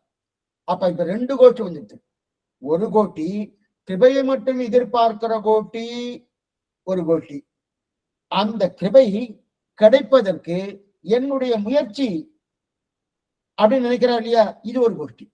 நான் பண்ண முயற்சி, இது நம்ம முன்னாடி பார்த்துருக்கோம், நான் பண்ண முயற்சி, இது 2 கோஷ்டி இல்லையா. இப்ப அப்ப அந்த 2 பேருக்கு வேணும் கிருபையை. 2 பேரும் கிருபையை எதிர்பார்க்கிறா. ஆனா கிருபையை எதிர்பார்க்கச்சே நாம் பண்றபடியால அந்த கிருபை வருது. இது யாரு? சக்தன் பண்ற. அசக்தன் ஒண்ணுமே இல்லை, எதுக்குமே சக்தி கிடையாது, உருவம் கிடையாது, எனக்கு உண்மை கிடையாது, அதை கிருபையை தவிர வேறு கதி கிடையாது அப்படின்னு கிடையாது. இப்ப 2 வந்துட்டு. அப்ப சக்தனுக்கும் கிருபை வேணும், அசக்தனுக்கும் கிருபை வேணும். அப்ப சக்தனை பொறுத்தவரை இத்தனை பண்ணுகிறவனேன்னு கட்டப்பட்டு என்பதற்காக கிருபை. சக்தனுக்கு எது? இத்தனை பண்ணியிருக்கானே சரி இருக்கட்டும் அப்படின்னு கிருபை கொடுத்துலாம். அசக்தனை பொறுத்தவரை இவனால ஒண்ணுமே பண்ண முடியலையே, பண்ண முடியாதே அப்படின்றதுக்காக கிருபை. இதெல்லாம் நாம் ஏதாவது நல்ல நம்ம ஒரு மாதிரி பாஷனை சொல்லணும்னா கையால் ஆகாதவன் தான் அர்த்தம். இந்த வார்த்தை சொல்லப்படாது, என்ன சொல்றேன், என்ன சொல்றேன், கையால் ஆகாத யார்கிட்ட சொன்னா நம்ம கோவம் தரும். பகவான் நிஜமாவே கையால் ஆகாதவன் தான். ஒண்ணுமே அவர் இல்லைன்னா என்ன பண்ண போறது? இதெல்லாம் பார்த்தா அப்ரமாத்மக தத்துவம் கிடையாதுன்னு அப்படின்னு செய்தே. அப்ப கையால் ஆகாது. அப்ப என்னன்னா என்னால பண்றதுக்கு ஒண்ணும் முடியாது மட்டும் இல்ல, முடியல, 2மே இல்லை. இரியாத வழியில அவர் கிருபை பண்றார். அப்ப சக்தியோடு ஒருத்தன் பண்ணினானால் அவன் பண்ணினதை கண்டு பிறக்கும் கிருபை. இது ஒரு பக்கம். ஏன்னா நாம என்ன பண்ணாலும் பெருமாள் கிருபைக்கு நிகராக இருக்க போவது கிடையவே கிடையாது. நம்ம என்ன பண்ணாலும் அவருடைய கிருபையை கலப்பக்கூடிய ஒரு சாமர்த்தியம் நம்ம கிட்ட இருக்கா? கிடையவே கிடையாது. அப்ப என்னன்னா அவரா கிருபையை கொடுக்கிறார். ஆனால் என்னமோ நிகரா இருந்து கூட நினைச்சுட்டு இவெல்லாம் அசடுத்தனமா பண்ணிட்டு இருக்கோம். ஏன் இதை சொல்லிட்டு இருக்காருன்னா, சாத்தியோபாய நிஷ்டர்கள் நாம பண்றபடியால இப்ப புரியத்துக்காக நிறைய பேர் பிராயச்சித்தெல்லாம் பண்றாங்க. ஸ்ரீவைஷ்ணவனுக்கு இது கிடையவே கிடையாது. பிராயச்சித்தம் ஒரே பிராயச்சித்தம் நம்பெருமான் அல்லது உடைவர், அவ்வளவுதான். இல்ல நம்மாழ்வார், வேற பிராயச்சித்தமே கிடையாது. சரி, இப்ப நான் பிராயச்சித்தம் பண்றேன். இதுக்கு சில பேர் என்ன பண்ணுவோம், அங்க பிரதர்ஷனம் பண்ணுவோம், அதுக்கப்புறம் இங்க அழகு குத்திக்கோ, என்னென்னோ சொல்லிட்டு இருக்கா. அதெல்லாம் சொல்றதுக்கு வாய் வரல, என்னென்ன பண்றது. இப்ப இது பண்றபடியால அவர் கொடுக்குறாரு. அப்படிதான் சுவாமி, இல்ல இதுதானே பார்த்தோம். இப்ப சக்தன்னு பேர் அதுக்கு இல்லையே சுவாமி, இல்லவே இல்லையே. ஆனா நினைக்கிறவர் என்ன நினைக்கிறா, நான் பண்றபடிதான் கொடுக்குறேன் நானு. அதுதான் அசட்டுத்தனது. அசட்டுத்தனன்றது அதுதான் அசட்டுத்தனம். எத்தையுமே பண்ண வேண்டிய அவசியம். அசட்டுத்தனம் பண்ணிக்கிறாங்களோ, ஆனால் இந்த நம்ம நாம போறது கிடையாது. நம்ம கிட்ட என்ன கைமுதல் ஒண்ணும் கிடையாது. ஆகிஞ்சன்யம் அனன்ய கதித்வம், கைமுதல் விட்ட கைமுதல் ஒன்றும் கிடையாது. அதான் நதன்ம நிஷ்டோத்தி நச்சாத்மபேதை நபக்திமாந்த சரணாரவிந்தன் ஆளவந்தா தெரிவித்தா போல என்கிட்ட ஒண்ணும் கிடையாது. அகிஞ்சனன், சிறிது கூட கைமுதல் இல்லாத. கிஞ்சனன்னா கைமுதல் இருக்குன்னு அர்த்தம். அகிஞ்சனன், சிறிது கூட கைமுதல் இல்லாதவன். என்கிட்ட உன்னை பெறுவதற்கு என்கிட்ட கைமுதல் இதா இருக்கா, ஒண்ணு இல்லாதவன். நீ கைவிட்டாயான வேறு போக்கிடமும் கிடையாது. அனன்ய கதித்தன் இருக்கு. அப்ப இதை கண்டு பிறக்கிற கதை. அப்பனா இவளை பார்த்து இவாளுக்கு வேற கட்சியே கிடையாது, வேற எதுவுமே கிடையாது, இவாளை விடப்படாது, இவாளுக்கு தான் கிருபை பண்ணணும், அதனால கிருபை. அப்ப நம்முடைய நிலையை கண்டு பகவானுக்கு கிருபை. நமக்கு ஒரு சாத்தியத்தை அடையணும் என்றால் ஒரு சாதனம் ஆகணும் இல்லையா? இப்ப ஒரு விசாரம், என்ன விசாரம்னா, புரியத்துக்காக இதுவரைக்கும் பண்ணாத விசாரம். இப்ப நம்ம ஒரு சாத்தியத்தை அடையணும்னா ஒரு சாதனம் வேணும். உபாயம் இருந்தா தான் ஒண்ணு கிடைக்கும். நம்பர் உபாயம் இருந்தாதான் ஒண்ணு கிடைக்கும். அப்படின்னா இப்ப அடியனுக்கு ஒரு வேணும்னா, அப்ப அதுக்கு குடிக்கிறதுக்காக சொல்றேன். அடியனுக்கு வயிற்ற வலி, வயிற்ற வலின்னா அடியன் தான் மருந்து சாப்பிடலாம். அந்த மருந்து சாப்பிட்டா அந்த வயிற்றுக்கு போயிடும். அந்த மருந்து சாப்பிட்டா அந்த வயிற்றுக்கு போயிடுறது. அப்ப அந்த வயிற்று வலி போடலாம். அப்ப சாதனம் சுகதமாக தானே இருக்கணும். நல்லா பாருங்க, வயிற்று வலிக்கு நான் மருந்து சாப்பிட்டா தான் அந்த வயிற்று வலி போகும். நான் மருந்து சாப்பிடாம பக்கத்து வீட்டுக்கார மருந்து சாப்பிட்டா என் வயிற்று வலி போகாது. அப்ப என்னுடைய வயிற்று வலி போவதற்கு சாதனம் யார்கிட்ட இருக்கு? கேட்டுதான் இருக்கு. நல்லா பாருங்க, இது நன்னா புரிஞ்சுன்னுதான் இப்ப என்ன விசாரம் பண்ண போறேன்னு தெரியாது. ஆனா இந்த விசாரத்துக்கு பதில் நாளைக்கு தான் ஒரு அநேகமா இருக்கட்டும். இப்ப எனக்கு வயிற்று வலின்னா அதுக்கு நான் மருந்து சாப்பிட்டு தான் போகணும். அப்ப நானும் அதுக்கு சாதனம் பண்ணணும். நான் சாதனம் பண்ணாதான் அந்த பலனை அடைய முடியும். எந்த பலன்? வயிற்று வலி போவதுங்கிற பலன் நான் அடைய முடியும். அப்ப மருந்து சாப்பிட்டு அப்ப என்னுடைய வியாதி தொலையத்துக்கு இது சாதனம். அந்த சாதனம் எங்க இருக்கு? எங்கிட்ட இருக்கு. எங்கிட்ட இருக்கு இல்லையா? இப்ப எதிர் வீட்டுக்காரரோ பக்கத்து வீட்டுக்காரரோ அவர் நன்னா மருந்து சாப்பிட்டாரு. எதுக்கு சுவாமி சாப்பிட்டாரு? இந்த வீட்டுக்காரருடைய வயிற்று வலிக்கு அவர் மருந்து சாப்பிட்டாருன்னா போகுமானா போகாது, போகவே போகாது. அப்ப சாதனம் சுகதமாக இருக்கணும், தன்னிடத்தில் தான் இருக்கணும், சாதனம் இருக்கணும். அப்படின்னா நான் எதை நான் அனுபவிக்கணுமோ, எதை நான் எனக்கு வேணுமோ, அப்ப அதற்குண்டான சாதனம் என்கிட்டதான் இருக்கணும். ஆனா இந்த இடத்துல பாருங்க, எனக்கு என்ன வேணும்? முக்தி வேணும். அப்ப முக்தி நான் அடைய போறேன். அப்ப முக்தியை நான் அடைய போறேன்னா அதுக்கு சாதனம் என்கிட்ட இருக்கணும், இன்னொருத்தர் இருக்கணுமா? இப்ப இன்னொருத்தர் இந்த பெருமாள்கிட்ட கிருபைன்னு இருந்துருச்சு, அதான் பார்த்துட்டு இருக்கோம். இப்ப என்கிட்ட தானே சொன்ன அந்த சாதனம் இருக்கணும். ஏன்னா இப்ப எனக்கு வயிற்று வலி, நான் தான் மனுஷாபம். அதே மாதிரி நான் மோட்சம் போகணும், நான் தான் அதுக்கு பிரயத்தனம் பண்ணும். ஆமா, இத்தனை நாள் பிரயத்தனம் பண்ணனாலே பிரயத்தனம் பண்ணபடியால் கொடுக்கல அப்படி இத்தனை நாள் பேசிட்டு இருக்கிற சுவாமி. ஆமா, இப்ப நான் தான் பிரயத்தனம் பண்ண சொல்றேன். இல்ல, என்ன சொல்றேன் நீங்க? எனக்கு வியாதி போகணும்னா நான் தானே மருந்து சாப்பிடணும். அதுவும் நான் முக்தி போகணும், அதுக்குண்டான பிரயத்தனம் நான் தானே பண்ணணும். நான் தானே முக்தி போறேன், நான் தானே மருந்து சாப்பிடணும். அப்படி இருக்கச்சது பகவத் கிருபையால நீ முக்தி போறேன்னா சாதனமே வேற வந்துவிட்டு புரியறது. ஏன்னா சாதனமே வேற வந்துவிட்டு. சாதனம் எனக்கு மருந்து என் வயிற்று வலிக்கு, அதே போல என்னுடைய புக்திக்கு சாதனம் என்னுடைய பிரயத்தனம்.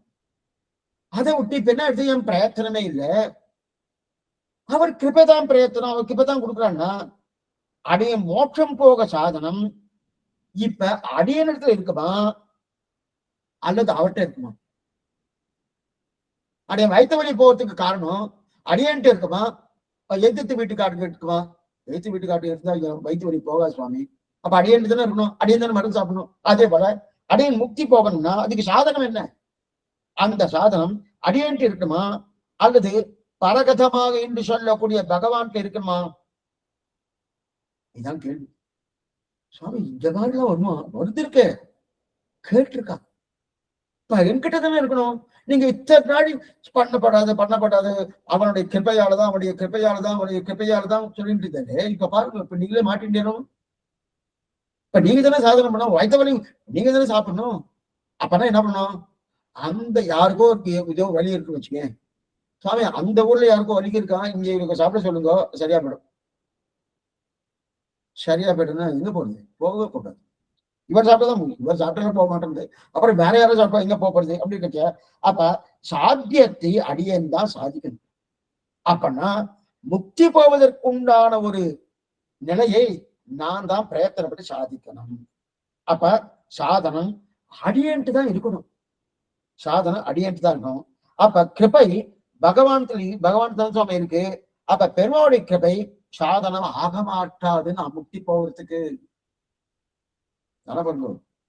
இது போல என வியாதி போறதுக்கு நான் தான் மருந்து சாப்பிடணும். பக்கத்து வீட்டுக்காரர் மருந்து சாப்பிட்டா போகுமா? போகாது. அதுவே நான் முக்தி போகணும்னா நான் தான் அதுக்கு பிரயத்தனம் பண்ணி ஆகணும். அப்ப நான் தான் அதுக்கு சாதனம் பண்ணி ஆகணும். அது பரகதமா இருக்கக்கூடிய பகவான் இருந்தா அது முடியுமா? எப்படி முடியும்? அதுக்கு வியாதி வந்தா நான் தான் மருந்து சாப்பிடுறேன், எப்படி முடியும்? பகவான் கிருபை சாதனம் ஆக மாட்டாது. நம்மிடத்தில் இருக்கும் உண்டுதானே சாதனம் ஆக முடியும். இதுதான் ஆட்சேபம். எதுக்கு இந்த ஆட்சேபம் வந்ததுன்னா, நாம என்ன சொன்னோம் பாருங்க, நீங்கெல்லாம் உங்க முயற்சியால பண்றீங்களே அது தப்பு.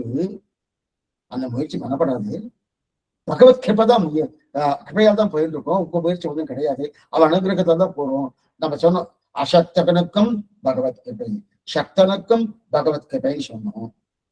இப்ப அவங்க நான் சக்தி இருக்கு, நான் பண்றபடியால அந்த கிருபை தூண்டப்பட்டதுன்னு அவ சொல்லிட்டு அனுணும். இப்ப அது கிடையாது நம்ம சொன்னோம். அவ என்ன சொன்னா, உங்களுதே கிடையாது, உங்களுதே தப்பு வருது பாருங்க.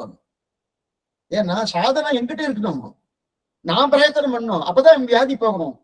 அப்படி இருக்கிறது நீங்க எங்களது தப்புன்னு சொல்லிருக்கீங்க. இப்ப நேரம் உங்களுக்கு தப்பு வந்துடுது. இது ஆட்சேபம். இதுக்கு சமாதானம், நாம் ஒண்ணு செய்து அது சாதனம் ஆனால் நமக்கு மோட்சம் கிட்டும். பிரயோஜனம், நாம் ஒண்ணு செய்து அது சாதனமானால் தான் அது மோட்சம் கிட்டும். ஆனா சம்பிரதாயத்துல பகவானுடைய கிருப்பையே தான் மோட்சேதுன்னு சொல்லியிருக்கு.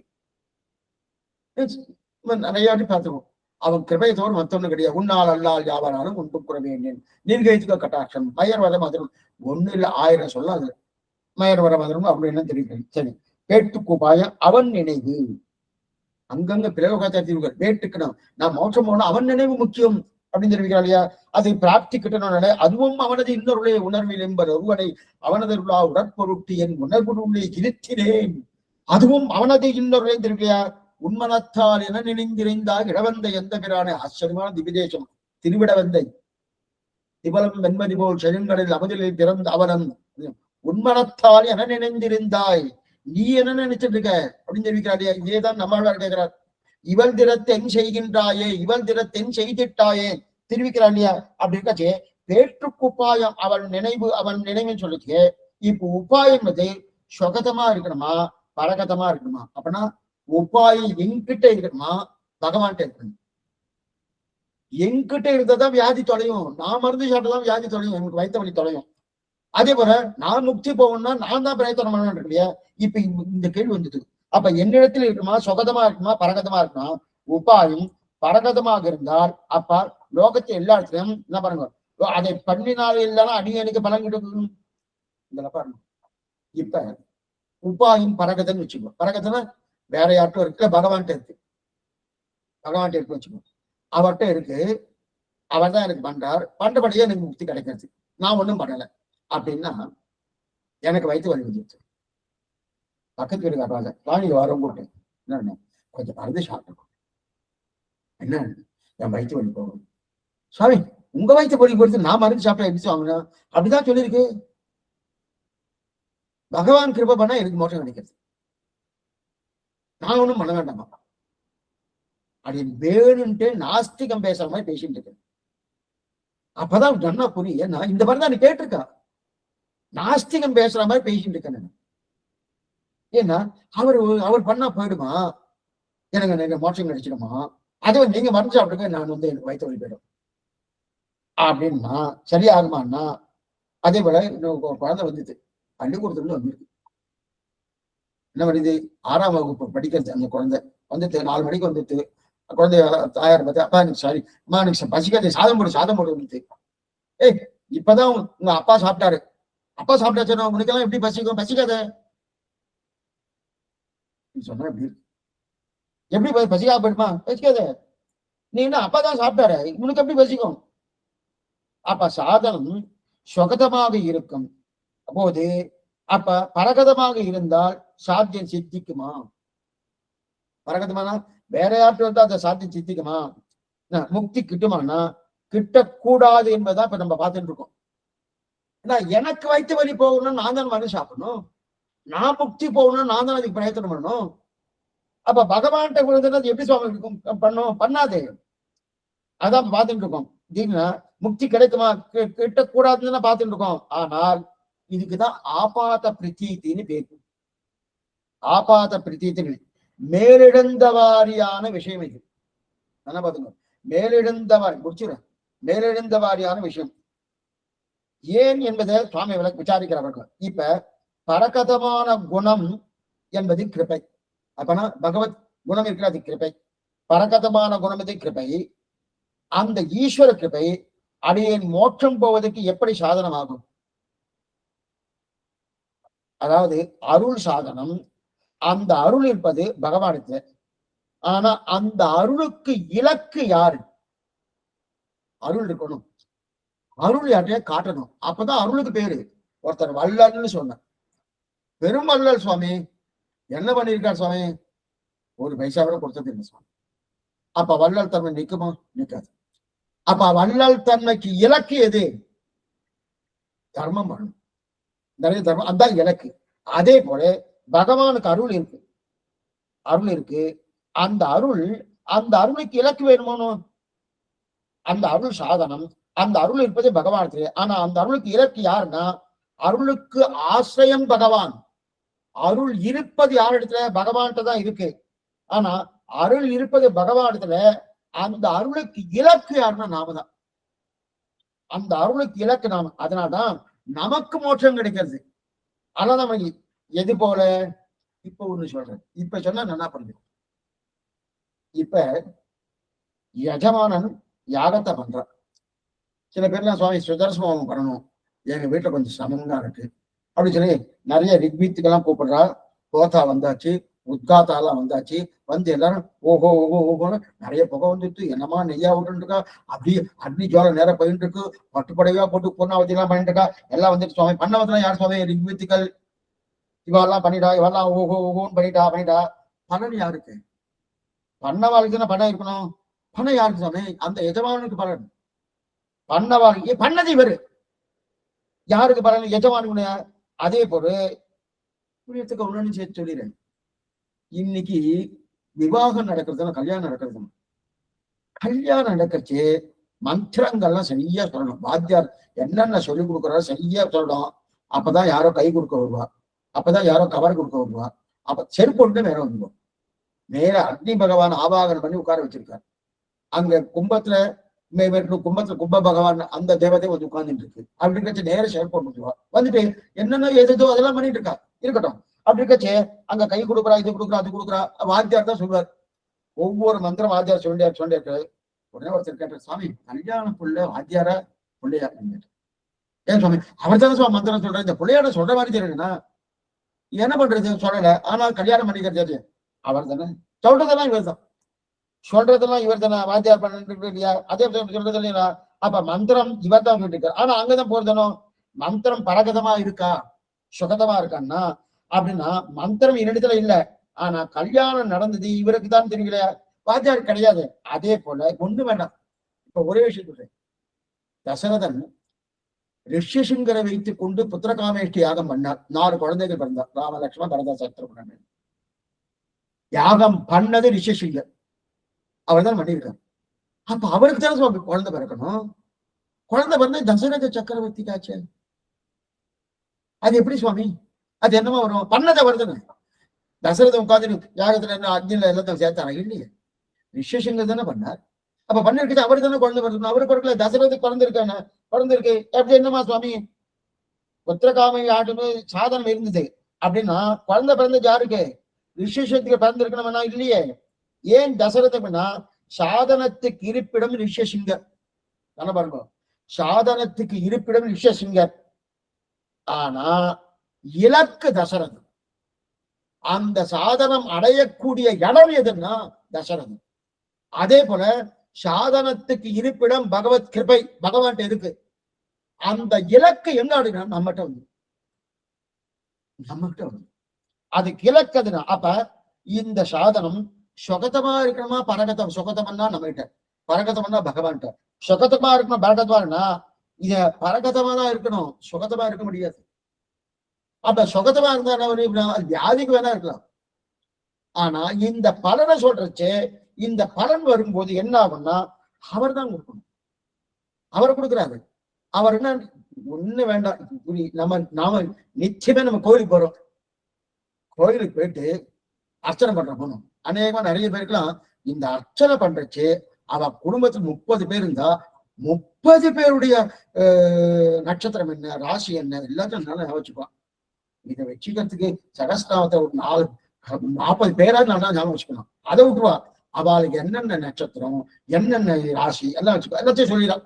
சொல்லிக்கிட்டு சுவாமி இந்த பேருக்கு என்னென்ன கோத்திரம் இதெல்லாம் சொல்லுங்க. பண்றது யாரு, அர்ச்சனை அர்ச்சகர் தான் பண்றது, இவா பண்றல இல்லை. இப்ப அந்த பலன் யாருக்கு,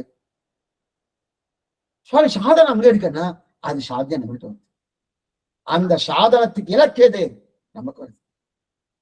இவரேதான் அர்ச்சனை பண்றாரா, இல்ல அவர் பண்றச்சு இவரதான் கூட ஓம் கிருஷ்ணாய நமகா கோவிந்தாய நமகா அப்படின்னு சொல்றாரா, ஒண்ணும் இல்லையா. அப்பதான் இல்லாத வம்பெல்லாம் வந்துட்டு இருக்கும். அப்பதான் வீட்டு வம்பு வெளி வம்பு என்னென்ன வம்போ அர்ச்சனை பண்ணும்போது பேசாம அந்த அர்ச்சனை சுவாமி என்ன பேசுறாரோ, ஏன்னா அந்த பெருமாவுடைய சரித்திரங்கள்லாம் அந்த அந்த அர்ச்சனை சப்தத்துல கூட்டமா வரும், ஆனந்தமா அனுபவிக்கணும். இது சொல்ல அப்ப இவங்க திருப்தி இருக்கு. அப்ப சாதனம் அங்க இருந்தாலும் அதோட இலக்கு எது, யாரு அர்ச்சனை பலனும் கொடுத்துருக்கா அதனுடைய. அதே போல பகவான் சாதனமா இருந்தாலும் அவருக்கு இலக்கியது அந்த சாதனம் என்பது நம்ம இடத்துல இருக்கிற எப்படியாலே அப்படி தெரிவிக்கிறார். சரி சுவாமி, இவ்வளவுதான் சொல்லிக்குது, பிரமாணம் இருக்கா, என்னைக்குமே ஸ்ரீ வைஷ்ணவார்கிட்ட அது பிரமாணம் இருக்கான்னு கட்டுவான். மற்றதெல்லாம் அதனாலதான் அடியனுக்கு ரொம்ப விஷயம் என்னன்னா, இவ எதையுமே ஒரு நிலை இல்லாம முன்னோர்கள் காட்டியிருக்கணும், இல்ல ஏதாவது பிரமாணம் இருக்கணும், இல்லையா அதை ஒத்துக்கவே மாட்டான், என்னதான் ஒத்துக்க மாட்டான், அது யார் சொல்லியிருந்தாலும் ஒத்துக்க மாட்டான். அப்படி இருக்க செய்த இருக்கான்னா ஆழ்வார் பாசனம், அருள் பெறுவார் அடியார் தம் அடியனேற்கு ஆழியான் அருள் தருவான் அறைகின்றான் அது நமது விதிவகையே இருள் தருமா ஞானத்துள் இருப்பிறர் யான் வேண்டேன் மறுமொழி மடனெங்கே வாற்றாற்றான் அடிவனங்கே அப்படின்னு இருக்கிறார். அருள் பெறுவார் அடியார் சப்தம் இருக்கும், அருள் பெறுவார் அடியார், அருள் பகவத் அருள், யார் பெறுவார், அடியார். மேற்கொண்ட என்னன்றது நாளைக்கு பார்ப்போம்.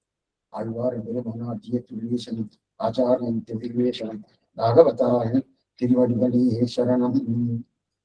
சாயங்காலம் ராமானுஜ காலக்ஷேபம் உண்டு, 5 மணிக்கு வந்து. இப்ப ஏதாவது சந்தேகம் இருந்தால் அவசியம் கேட்க முடியும், பிரார்த்தனை.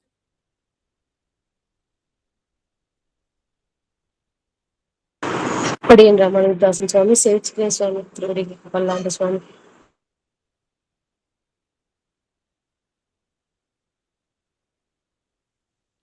சுவாமி நமஸ்காரம். நமஸ்காரம் கிருஷ்ண, சொல்லுங்க. சுவாமி அப்ப பக்தி யோகம் மற்ற உபயாந்திரங்கள்னு சொல்ற மற்ற எல்லாமே வந்து எதுக்கு இப்ப சாஸ்திரம் வந்து சொல்லியிருக்கு? கண்டிப்பா எல்லாமே பலன் கொடுக்கறது பெருமாள் தான். பட் எல்லாருமே பிரபத்திக்கு வந்துடலாமே சுவாமி. அது கொஞ்சம் இது பண்ற மாதிரி சாஸ்திரத்துல அது இருக்கு. அது கண்டிப்பா அப்ப வேலிடு. அப்ப கண்டிப்பா அது வேலிட். அது ஒன்றும் ஏதோ ஒரு சாக்கு போக்கான ஒரு இது கிடையாது. கண்டிப்பா அது கரெக்ட். பிரபத்தியும் கரெக்ட்.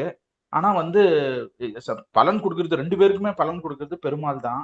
அப்ப எதுக்கு பக்தி யோகத்தை வந்து சாஸ்திரம் பிரிஸ்கிரைப் பண்ணிருக்கு? எதுக்கு அது அது ஒரு மாதிரி இன்டைரக்டா போற மாதிரி இருக்கு. டைரக்டா புடிச்சிடலாமே. மனுஷனுக்கு எப்பவுமே தாம் பண்ணினா தான் இது கிடைக்குன்னு ஒரு எண்ணம் எப்பவுமே உண்டு, என்னைக்குமே உண்டு. அதுதான் அகங்காரம். அது சட்டுன்னு போகும்னா போகாது. நீ ஒண்ணும் பண்ண வேண்டாம், நீ பேசாம உனக்கு கிடைச்சிருந்தா நம்பிக்கை வராது. நம்பிக்கை வரவே வராது. நீ இதை பண்ணு கிடைச்சிரும், இதை பண்ணு கிடைச்சிரும், இதை பண்ணு கிடைச்சிரும்னா கொஞ்சம் நம்புவோம். நீ ஒண்ணும் பண்ண வேண்டாம், அப்படியே பேசாம இரு, பகவான் தியானம் பண்ணிக்கோ, வந்துடும்னா என்னமா சுவாமி வரும்? அழற குழந்தை தான் பால் கொடுப்பா. இந்த எண்ணம் ஜனங்களுக்கு நிறைய பேருக்கு உண்டு. அநேகமா இதான் கவாசி. அப்ப அவங்களுக்கு தகுந்த மாதிரி சொல்லணுமோ, நீ பண்ணு கொடுக்குறேன், நீ பண்ணு கொடுக்குறேன், நீ பண்ணு கொடுக்குறேன்னு பண்ணினபடியால கொடுக்குறேன்னு அவன் நினைச்சுட்டு இருக்கான். ஆனா பண்ணினபடியால கொடுக்குறேன்னு பகவான் சொன்னது எதுக்காகன்னா உனக்கு நம்பிக்கை வரணும். நான் பண்ணேன் அதனால கொடுக்குறேன். இன்னைக்கு நிறைய பேர் பிராயச்சித்தம்னு எத்தனை பண்றா? இன்னைக்கு 1 2 இதை பண்ணு அதை பண்ணு இதை பண்ணு எத்தனை உண்டு அத்தனையும். இன்னைக்கு காத்தால 6 மணிக்கு ஆரம்பிச்சாச்சுன்னா 9 மணி இருக்கு. ஒவ்வொரு டிவிலையும் இதுதான் வந்துட்டு இருக்கு. ஒவ்வொன்றும் இதான் வந்துட்டு இருக்கு. இதை பண்ணுங்க அதை பண்ணுங்க அதை பண்ணுங்க. ஆனா நம்பிக்கை வருது. யாராவது ஒருத்தராவது அங்க பாருங்க, ஒருத்தராவது ஒன்னும் பண்ண வேண்டாம், நீங்க பேசாம இருக்கோ, பகவான தியானம் பண்ணுங்க, உங்களுக்கு எல்லாம் கிடைக்கணும். இது வரைக்கும் இதை தூர்தர்ஷன் யாராவது ஒருத்தரா சொல்லியிருப்பாரா? அநேகமா இருக்காது. அப்படின்னு தெரியல, இருக்காது. ஏன் சொல்லல? நம்பிக்கை வராது. இது நன்னா புரிஞ்சு வச்சுருக்காரு பகவான். இவாளுக்கு இதை சொன்னதான். ஆனா இதை சொன்ன முடிஞ்சதுக்கு அப்புறம் இது பண்ணுவான். பண்ணதுக்கு அப்புறம் இதுவே இருக்கு, இது பண்ண வேண்டிய அவசியம் இல்லை, அப்புறம் தான் புரிஞ்சுப்பான். பட்டாதான் தெரியும் சொல்லுவா பாருங்க. அப்ப முதல்ல இல்லைன்னு என்ன ஆகும்? அவன் நாஸ்திகனா போயிடுவான். ஒன்னும் பண்ண வேண்டாம்னு நான் நடைமுறை நம்பிக்கை வராது. நம்பிக்கை வரலனாலே நாஸ்திகனா போயிடுவான். நாஸ்திகனா இந்த இடத்துல நாஸ்திகனா வேறு பதத்துக்கு போறதுன்னு அர்த்தம். ஏன்னா சாஸ்திரத்துடைய நம்பிக்கை இருந்தா தான் ஆஸ்திகன். சாஸ்திரத்தோட நம்பிக்கை போயிடுச்சுன்னா அவன் நாஸ்திகன். அந்த நாஸ்திகன் ஆயிடுச்சுன்னா வேற இடத்துக்கு போயிடுவான். அப்ப அவனை நாஸ்திகனை ஆக்காம விடணும்னா அவனுக்கு பிடிச்சதாக அவனு சொல்லணும். அப்ப இந்த வட்டத்துக்குள்ள வந்துடுவான். வந்ததுக்கு அப்புறம் நிதானம், இது ஒன்னும் சரியில்லை போல் இருக்கு, என்னால பண்ண முடியாது போல் இருக்கு, அவரே கொடுக்குறான்னு சாஸ்திரம் சொல்லியிருக்கு, எதுக்காக நான் இது பண்றேன், வேண்டாம். அப்ப மாறுவான். முதல்லயே மாறுனா மாறமாட்டான். மாறுவானா மாறமாட்டான். இப்போ ஒண்ணு வேண்டாம், ஒரே விஷயம் சொல்றேன். கீதையை 700 ஸ்லோகம் கொடுத்தான் அர்ஜுனன். கடைசியில் என்ன சொன்னான்? சர்வதர்மா பரித்தன்னு சொன்னான். எல்லாத்தையும் விட்டு என் திருவிடை 10ன்னு சொன்னான். ஏன் சுவாமி 700 ஸ்லோகம்? எடுத்த எடுப்பிலேயே தர்மக்ஷேத்திர குருக்ஷேத்திர தான் முதல் ஸ்லோகம். அந்த தர்மக்ஷேத்திர குருக்ஷேத்திர ஸ்லோகம் வேண்டாம். சர்வதர்மான் பரித்தேத்திய மாமேகம் தர்மஜா அகம் துவா சர்வ பாபைத்து மோட்சமாச்சு, என் திருவிடை பத்தி உனக்கு எல்லாம் கொடுத்துறேன் அப்படின்னா நம்பவே மாட்டான் அர்ஜுனன். கூடவே இருக்க அவனே நம்ப மாட்டான்னா நாம நம்ப மாட்டோம். அப்ப என்ன பண்ணோம்? அவனுக்கு சொல்ல வேண்டியதான் சொல்லணும். கர்ம யோகம் பண்ணு, ஞான யோகம் பண்ணு, பக்தி யோகம் பண்ணு, இதை பண்ணு எல்லாம் பண்ண மாட்டான். அப்புறம் திரும்பி பார்த்தா இதெல்லாம் பண்ண முடியாது போட்டுக்கன்னா அப்படி சோகம். அந்த சோகம் வந்ததுக்கு அப்புறம் தான் இந்த சோகம் எப்ப வருமானு காத்துன்னு இருந்தேன். இப்ப வந்திருக்கு. இப்ப சொல்றேன், என் ஒருத்தனையே சரணமாக பத்து மாமேகம் சரணம். என் ஒருத்தனையே சரணமாக பத்துன்னு முதல் வார்த்தையா சொல்லியிருந்தானா பண்ண மாட்டான். இவனுக்கு ஒரு அகங்காரம் இருக்கு இல்லையா, அதுதான் அவனுக்கு தடுக்கிறது. ஞானமயன் ஜீவாத்மா ஞானமயன் இருக்கு இல்லையா, அதுதான் ரொம்ப படுத்தும். அந்த ஞானம் எனக்கு இருக்கு, நான் ஏன் பண்ணணும் அப்படின்னு அதனால்தான் பகவான் கொடுக்குறார். இது போக போக அனுபவத்துல நன்னா அர்த்தமா இருக்கு. கரெக்ட் சாமி, கரெக்ட் சுவாமி. இப்ப லௌகீகத்துல கடைசியா இதுவா கேட்டுறேன். ஒரு தலைவலி பேராசிட்டமால் போட்டா அந்த ஜுரம் சரியாகுது. அந்த பேராசிட்டமால் ஒரு கெமிக்கலால் ஆன ஒரு டேப்லெட். அது வந்து உள்ள ஜீரண சக்தி அந்த இதுல அந்த மண்டலத்துல சேர்ந்து அது அந்த ரத்தத்தோட கலந்து அந்த கெமிக்கல் இதுவாகி அந்த இது சரியாகுது. அப்ப அந்த டேப்லெட் தானே சரியாச்சுன்ற அந்த இது வந்து இப்ப பெருமாள் தான் அந்த இது சரி பண்றாரா? இங்க லௌகிகத்திலயும் அது அந்த அந்த மாதிரி தான் எடுத்துக்கணுமா? ஸோ எல்லாமே பெருமாளை சுவாமி கண்டிப்பா நம்ம நாஸ்திகர் கிடையாது, ஆஸ்திகர் தான். பட் இதுக்கு எப்படி விளக்கம் கொடுக்குது? பேராசிட்டமால் போட்டா இப்ப ஃபீவர் சரியாகுது அப்படின்றது அந்த கெமிக்கல் ரத்தத்துல கலந்து அந்த ஃபீவரை சரியாக்குதுன்ற அந்த இதுக்கு எப்படி பெருமாளுடைய கிருப்பை தான் அந்த ஜுரத்தை சரியாக்குதுன்றது நம்ம எப்படி எடுத்துக்குது? இல்ல லௌகீகத்துக்கு நம்ம அந்த அந்த இது கொண்டு வரக்கூடாது அப்படின்னு அப்படி அதை எப்படி போயிடணுமா? தாராளமா கொண்டு வரலாம். ஏன்னா அந்த பேரஸ்டமால் பண்றது ஆத்மாவுக்கா சரீரத்துக்கா? சரீரத்துக்கு. ஆத்மா கிடையாது, கண்டிப்பா கிடையாது. ஆனா அந்த தலைவலி வந்து ஆத்மா அனுபவிக்கிறதா இல்லையா? ஆத்மா இல்லைன்னா தலைவலி வருமா? தலைவலி, ஆமா, கரெக்ட் ஒண்ணுமே தான். இல்ல. ஆனா இந்த தலைவலி ஆத்மாவால இல்ல, சரீரத்தால. ஆனா அதை அனுபவிக்கிறது ஆத்மா. புரியுதா? இதுதான் இது தத்துவத்தில ஆலோசனை கிட்ட நல்லா புரியும். இதை அனுபவிக்க, ஏன்னா தலைன்னா என் தலைவலிக்கிறது என் தலைவலிக்கிறதுன்னு சொல்றோம், வாஸ்தவம் தான். இப்ப ஆத்மாவே இல்ல, தலை வலிக்குமா? வலிக்காது. ஆத்மா இல்லைன்னா இவரை ஏழப்பட்டது 4 பேர் வரும் சுவாமி. அப்ப ஆத்மா இருக்கிறது. ஆனா அந்த இது இருக்கிறபடி ஆத்மா இருக்கிறபடிதான் அது வலிக்கிறது. ஆனா அது அதுவே சம்பாதிச்சுட்டுதான் இல்ல, சம்பாதித்தது சரீரம். அதனாலதான் பகவான் என்ன சொல்றான், நீ ஆத்ம உஜ்ஜீவனத்தை பாரு, சரீரத்தை பார்க்காத. சரி, இப்ப நீங்க பேராசிட்டமால் சொன்ன, இந்த பேராசிட்டமாலா அது போறதான்னா பேராசிட்டமால் தான் போறது, சந்தேகமே இல்லை, அதுல எந்த சந்தேகம். ஆனா அந்த பேராசிட்டமால் இந்த மருந்தை கொடுத்தா இது போகும் என்கிற எண்ணத்தை உருவாக்கி கொடுத்தது பகவான். புரியுதா? அப்போ அவன் கிருபையால் தான் போறது. நீங்க சொல்லும்போது இன்னொன்னு, பேராசிட்டமாலுக்கு உள்ளேயும் அந்தர்யாமியா பெருமாள் இருக்காரு. இதுவும் இருக்கு, அதுவும் இருக்கு. அப்பனா என்ன ஆகும்னா, அப்ப சில மருந்துல நான் தப்பான மருந்து போட்டேன்னா அது தப்பா நடக்கிறது. அப்ப அந்தர்யாமி அவரே தப்பா பண்ணாரா? அப்ப இந்த கேள்வி வருமா? ஏன்னா ஏதோ மயக்க மருந்து சாப்பிட்டேன், எனக்கு தெரியாது, சாப்பிட்டேன், மயக்கம் ஆயிட்டேன், ஏதோ ஒன்று ஆயிடுச்சு வச்சுக்கேன், அது என்னமா சுவாமி அதுல அர்த்தாஞ்சாமையா இருக்கணும், இது மயக்க மருந்து தானே, இது வேலை செய்யாம பண்ணிருக்கணும், இல்ல அது போடாதான்னு சொல்லியிருக்கணும், அவரை போட விட்டாரு. அப்ப நல்லது பண்ணாலும் தேர்வு பண்ண ஏதோ ஒன்று அவர் மேல வந்துட்டு இருக்கணும். இதைத்தான் 6 விதமான நிலைகள் பகவான். நம்ம தீயது பண்ணாலும் அவருடைய அன்வயம் உண்டு, நல்லது பண்ணாலும் அவருடைய அன்வயம் உண்டு. தீயது பண்ணா அவருடைய அன்வயம் உண்டுன்னா அவருடைய அனுமதி உண்டு. அந்த அனுமதி என்பது நம்முடைய கர்மாதீனம். நல்லது பண்ணா அவருடைய அனுமதி உண்டு, அவருடைய இச்சாதி. புரியுதா? அப்பா பெரிய ரொம்ப பெரிய. ஆனா இந்த விஷயம்லாம் வேற எந்த மதத்திலுமே கிடையாது. அடியன் சனாதன தர்மத்துக்குள்ளேயே சொல்றேன். வெளியிலலாம் நீங்க கம்பேரிசனே கிடையாது. எடுத்து நம்ம கம்பேர் பண்றதுக்காக யோகியதை இருக்கணும், வேற மதங்கள் அது கூட யோகியதை கிடையாது. ஆனா சனாதனத்துக்குள்ளேயே சில நிறைய மதங்கள் இருக்கணும், இந்த மாதிரி விஷயங்கள் அதுல இருக்கணும் கிடையாது. ஸ்ரீவைஷ்ணவ சம்பிரதாயம் எதுவுமே கிடையாது. கடைசி ஏன்னா சாஸ்திரம் என்ன சொல்லித்தோ அதான், அதுக்கு மேல 2ஆம் பட்சமே கிடையாது. அங்க இருக்கிறது அப்படியே எழுதிடுறான், அவ்வளவுதான். இவங்கெல்லாம் ஏதோ உண்டு பண்றாங்கன்னா ஒன்றும் கிடையாது. அதனால இது எல்லாத்துக்கும் பதில் வந்து சுவாமி, இந்த பகவத்கீதையில கடமையை செய், பலனை எதிர்பார்க்காதேன்றது ஒரு இன்ஸ்ட்ரக்ஷன். உண்மையே சொல்றாரு அவரு. அதாவது அது ஸ்வரூபமே அதுதான். பலனை நான் மட்டும்தான் தர முடியும், கடமையை மட்டும்தான் நீ செய்ய முடியும். நீ வந்து ஒரு ஞான இதுவா இருக்கிறதால, பிரக்ஞை உனக்கு இருக்கிறதால அந்த ஞானத்தை வச்சு நீ கடமையை செய்யறதுக்கு மட்டும்தான் உனக்கு யோகியதை. அது எதானும் லௌகீகமா இருக்கட்டும், ஆன்மீகமா, மோட்சம் சம்பந்த விஷயமா கூட இருக்கட்டும், பலனை நான் மட்டும்தான் கொடுக்கறதுன்றது ஒரு ஸ்வரூபமாவே அதுதான். அவர் வந்து நம்மள வந்து இல்லாததை ஒண்ணு சொல்லிடல. அதாவது ஒரு இன்ஸ்ட்ரக்ஷன் மாதிரி ஒரு நம்மளை திருத்துறதுக்காக அவர் வந்து செய்து அந்த ஸ்வரூபமே அப்படிதான் இருக்கு. அதாவது நம்ம கடமையை செய்யறதுக்கு மட்டும்தான் நமக்கு யோகியதை. அப்பா,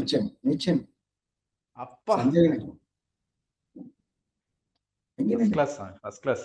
அதாவது நம்ம வந்து கஷ்டப்பட்டு அதை அவர் இது கடமை செய்யணும் போல இருக்கு, பலனை எதிர்பார்க்க கூடாது. நம்மள வந்து இது கஷ்டப்படுத்திக்க வேண்டாம். ஏன்னா நம்ம அப்படியே பழகி இருக்கோம். நம்ம ஒரு காசு ஒண்ணு செஞ்சா ஒரு எஃபெக்ட் வரும், நம்ம ஒரு காசை ஒண்ணு செய்யறோம், ஒரு எஃபெக்ட் வருது, இதை அடிச்சா இது நகருது, இது பண்ணா இது அப்படின்னு நம்ம நினைச்சே நம்ம பல ஜென்மமா வந்துட்டோம். ஆனாலும் பலன் வந்து திடீர்னு வந்து ஒரு நாள் சொல்றது கஷ்டமா இருக்கு நமக்கு. ஆனா இதான் இப்படித்தான் இந்த எவ்வளவு ஜென்மமா பலன் கொடுத்தாலும் அது குட்டி பலனா இருக்கட்டும், பெரிய பலனா இருக்கட்டும், எல்லாமே பெருமாள் தான் கொடுக்குறாரு. பெருமாளுக்கு மட்டும்தான் பலனை கொடுக்குற யோகியதை இருக்கு. நமக்கு வந்து கடமை அப்படின்றது தெரிஞ்சதுன்னா டக்குன்னு அந்த க்ஷணமே கூட நம்ம விட்டுருவோம்னு நினைக்கிறேன். எனக்கு தெரிஞ்ச அந்த சொரூபத்தை வந்து அப்படியே டக்குன்னு புரிஞ்சுக்குது. அந்த அளவுக்கு பக்கம் வரணும்னா காலக்ஷேபம் கேட்கத்தான் வரும். காலக்ஷேபம் கேட்டதால தான் இவ்வளவு இது இப்படிதான் இருக்கு போல இருக்கு. எல்லாமே பலனை கொடுக்கறது வேற யாருக்குமே அதிகாரம் இல்லை. தேவதாந்தர்களுக்கு கூட அதிகாரம் இல்லை. இவா கொடுக்குறா எங்க இருக்கு? சாஸ்திரம் சொல்லிட்டு இருக்க எங்க இருக்கு? இவன் அந்தர்யாமியா இல்லைன்னா ஒருத்தருக்கு எந்த யோகத்தையும் கிடையாது. பரன் திறமன்றி பல்லுலகி தெய்வம் மட்டில்லை பேசுமினே. ஆழ்வார் 4ஆம் பத்தில தெரிவிக்கிறார். பரன் திறமன்றி பல்லுலகீர் தெய்வம் மட்டில்லை பேசினேன். அதனால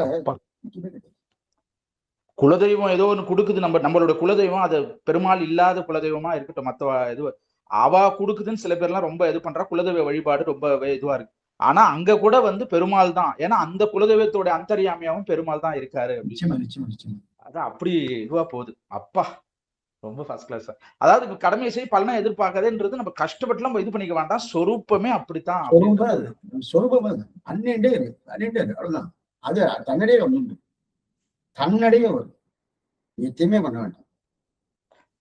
சுவாமி இப்படி நினைக்கும் போது அந்த சரணாகதி ரொம்ப நேச்சுரலா ஸ்பான்டேனியஸா கஷ்டப்பட்டு நம்ம சுதந்திரம் தானா கீழே விழற மாதிரி இருக்கு சுவாமி. அது வந்து ரொம்ப நல்லா இருக்கும். எந்த இதுவும் கிடையாது. ஏன்னா அது உண்மையா புரிஞ்சுட்டோம்னா பண்றதுக்கு ஒண்ணுமே இல்லையே, நாம ஏன் சிரமப்படுறோம்? ஆனந்தமா இருக்கமே, இந்த எண்ணம் தான் வரும். ஆனாலும் கடமையை செய்யணும். ஆனாலும் நம்ம கடமையை செய்யணும். அது வந்து கைங்கரிய ரூபமா செய்யணும்.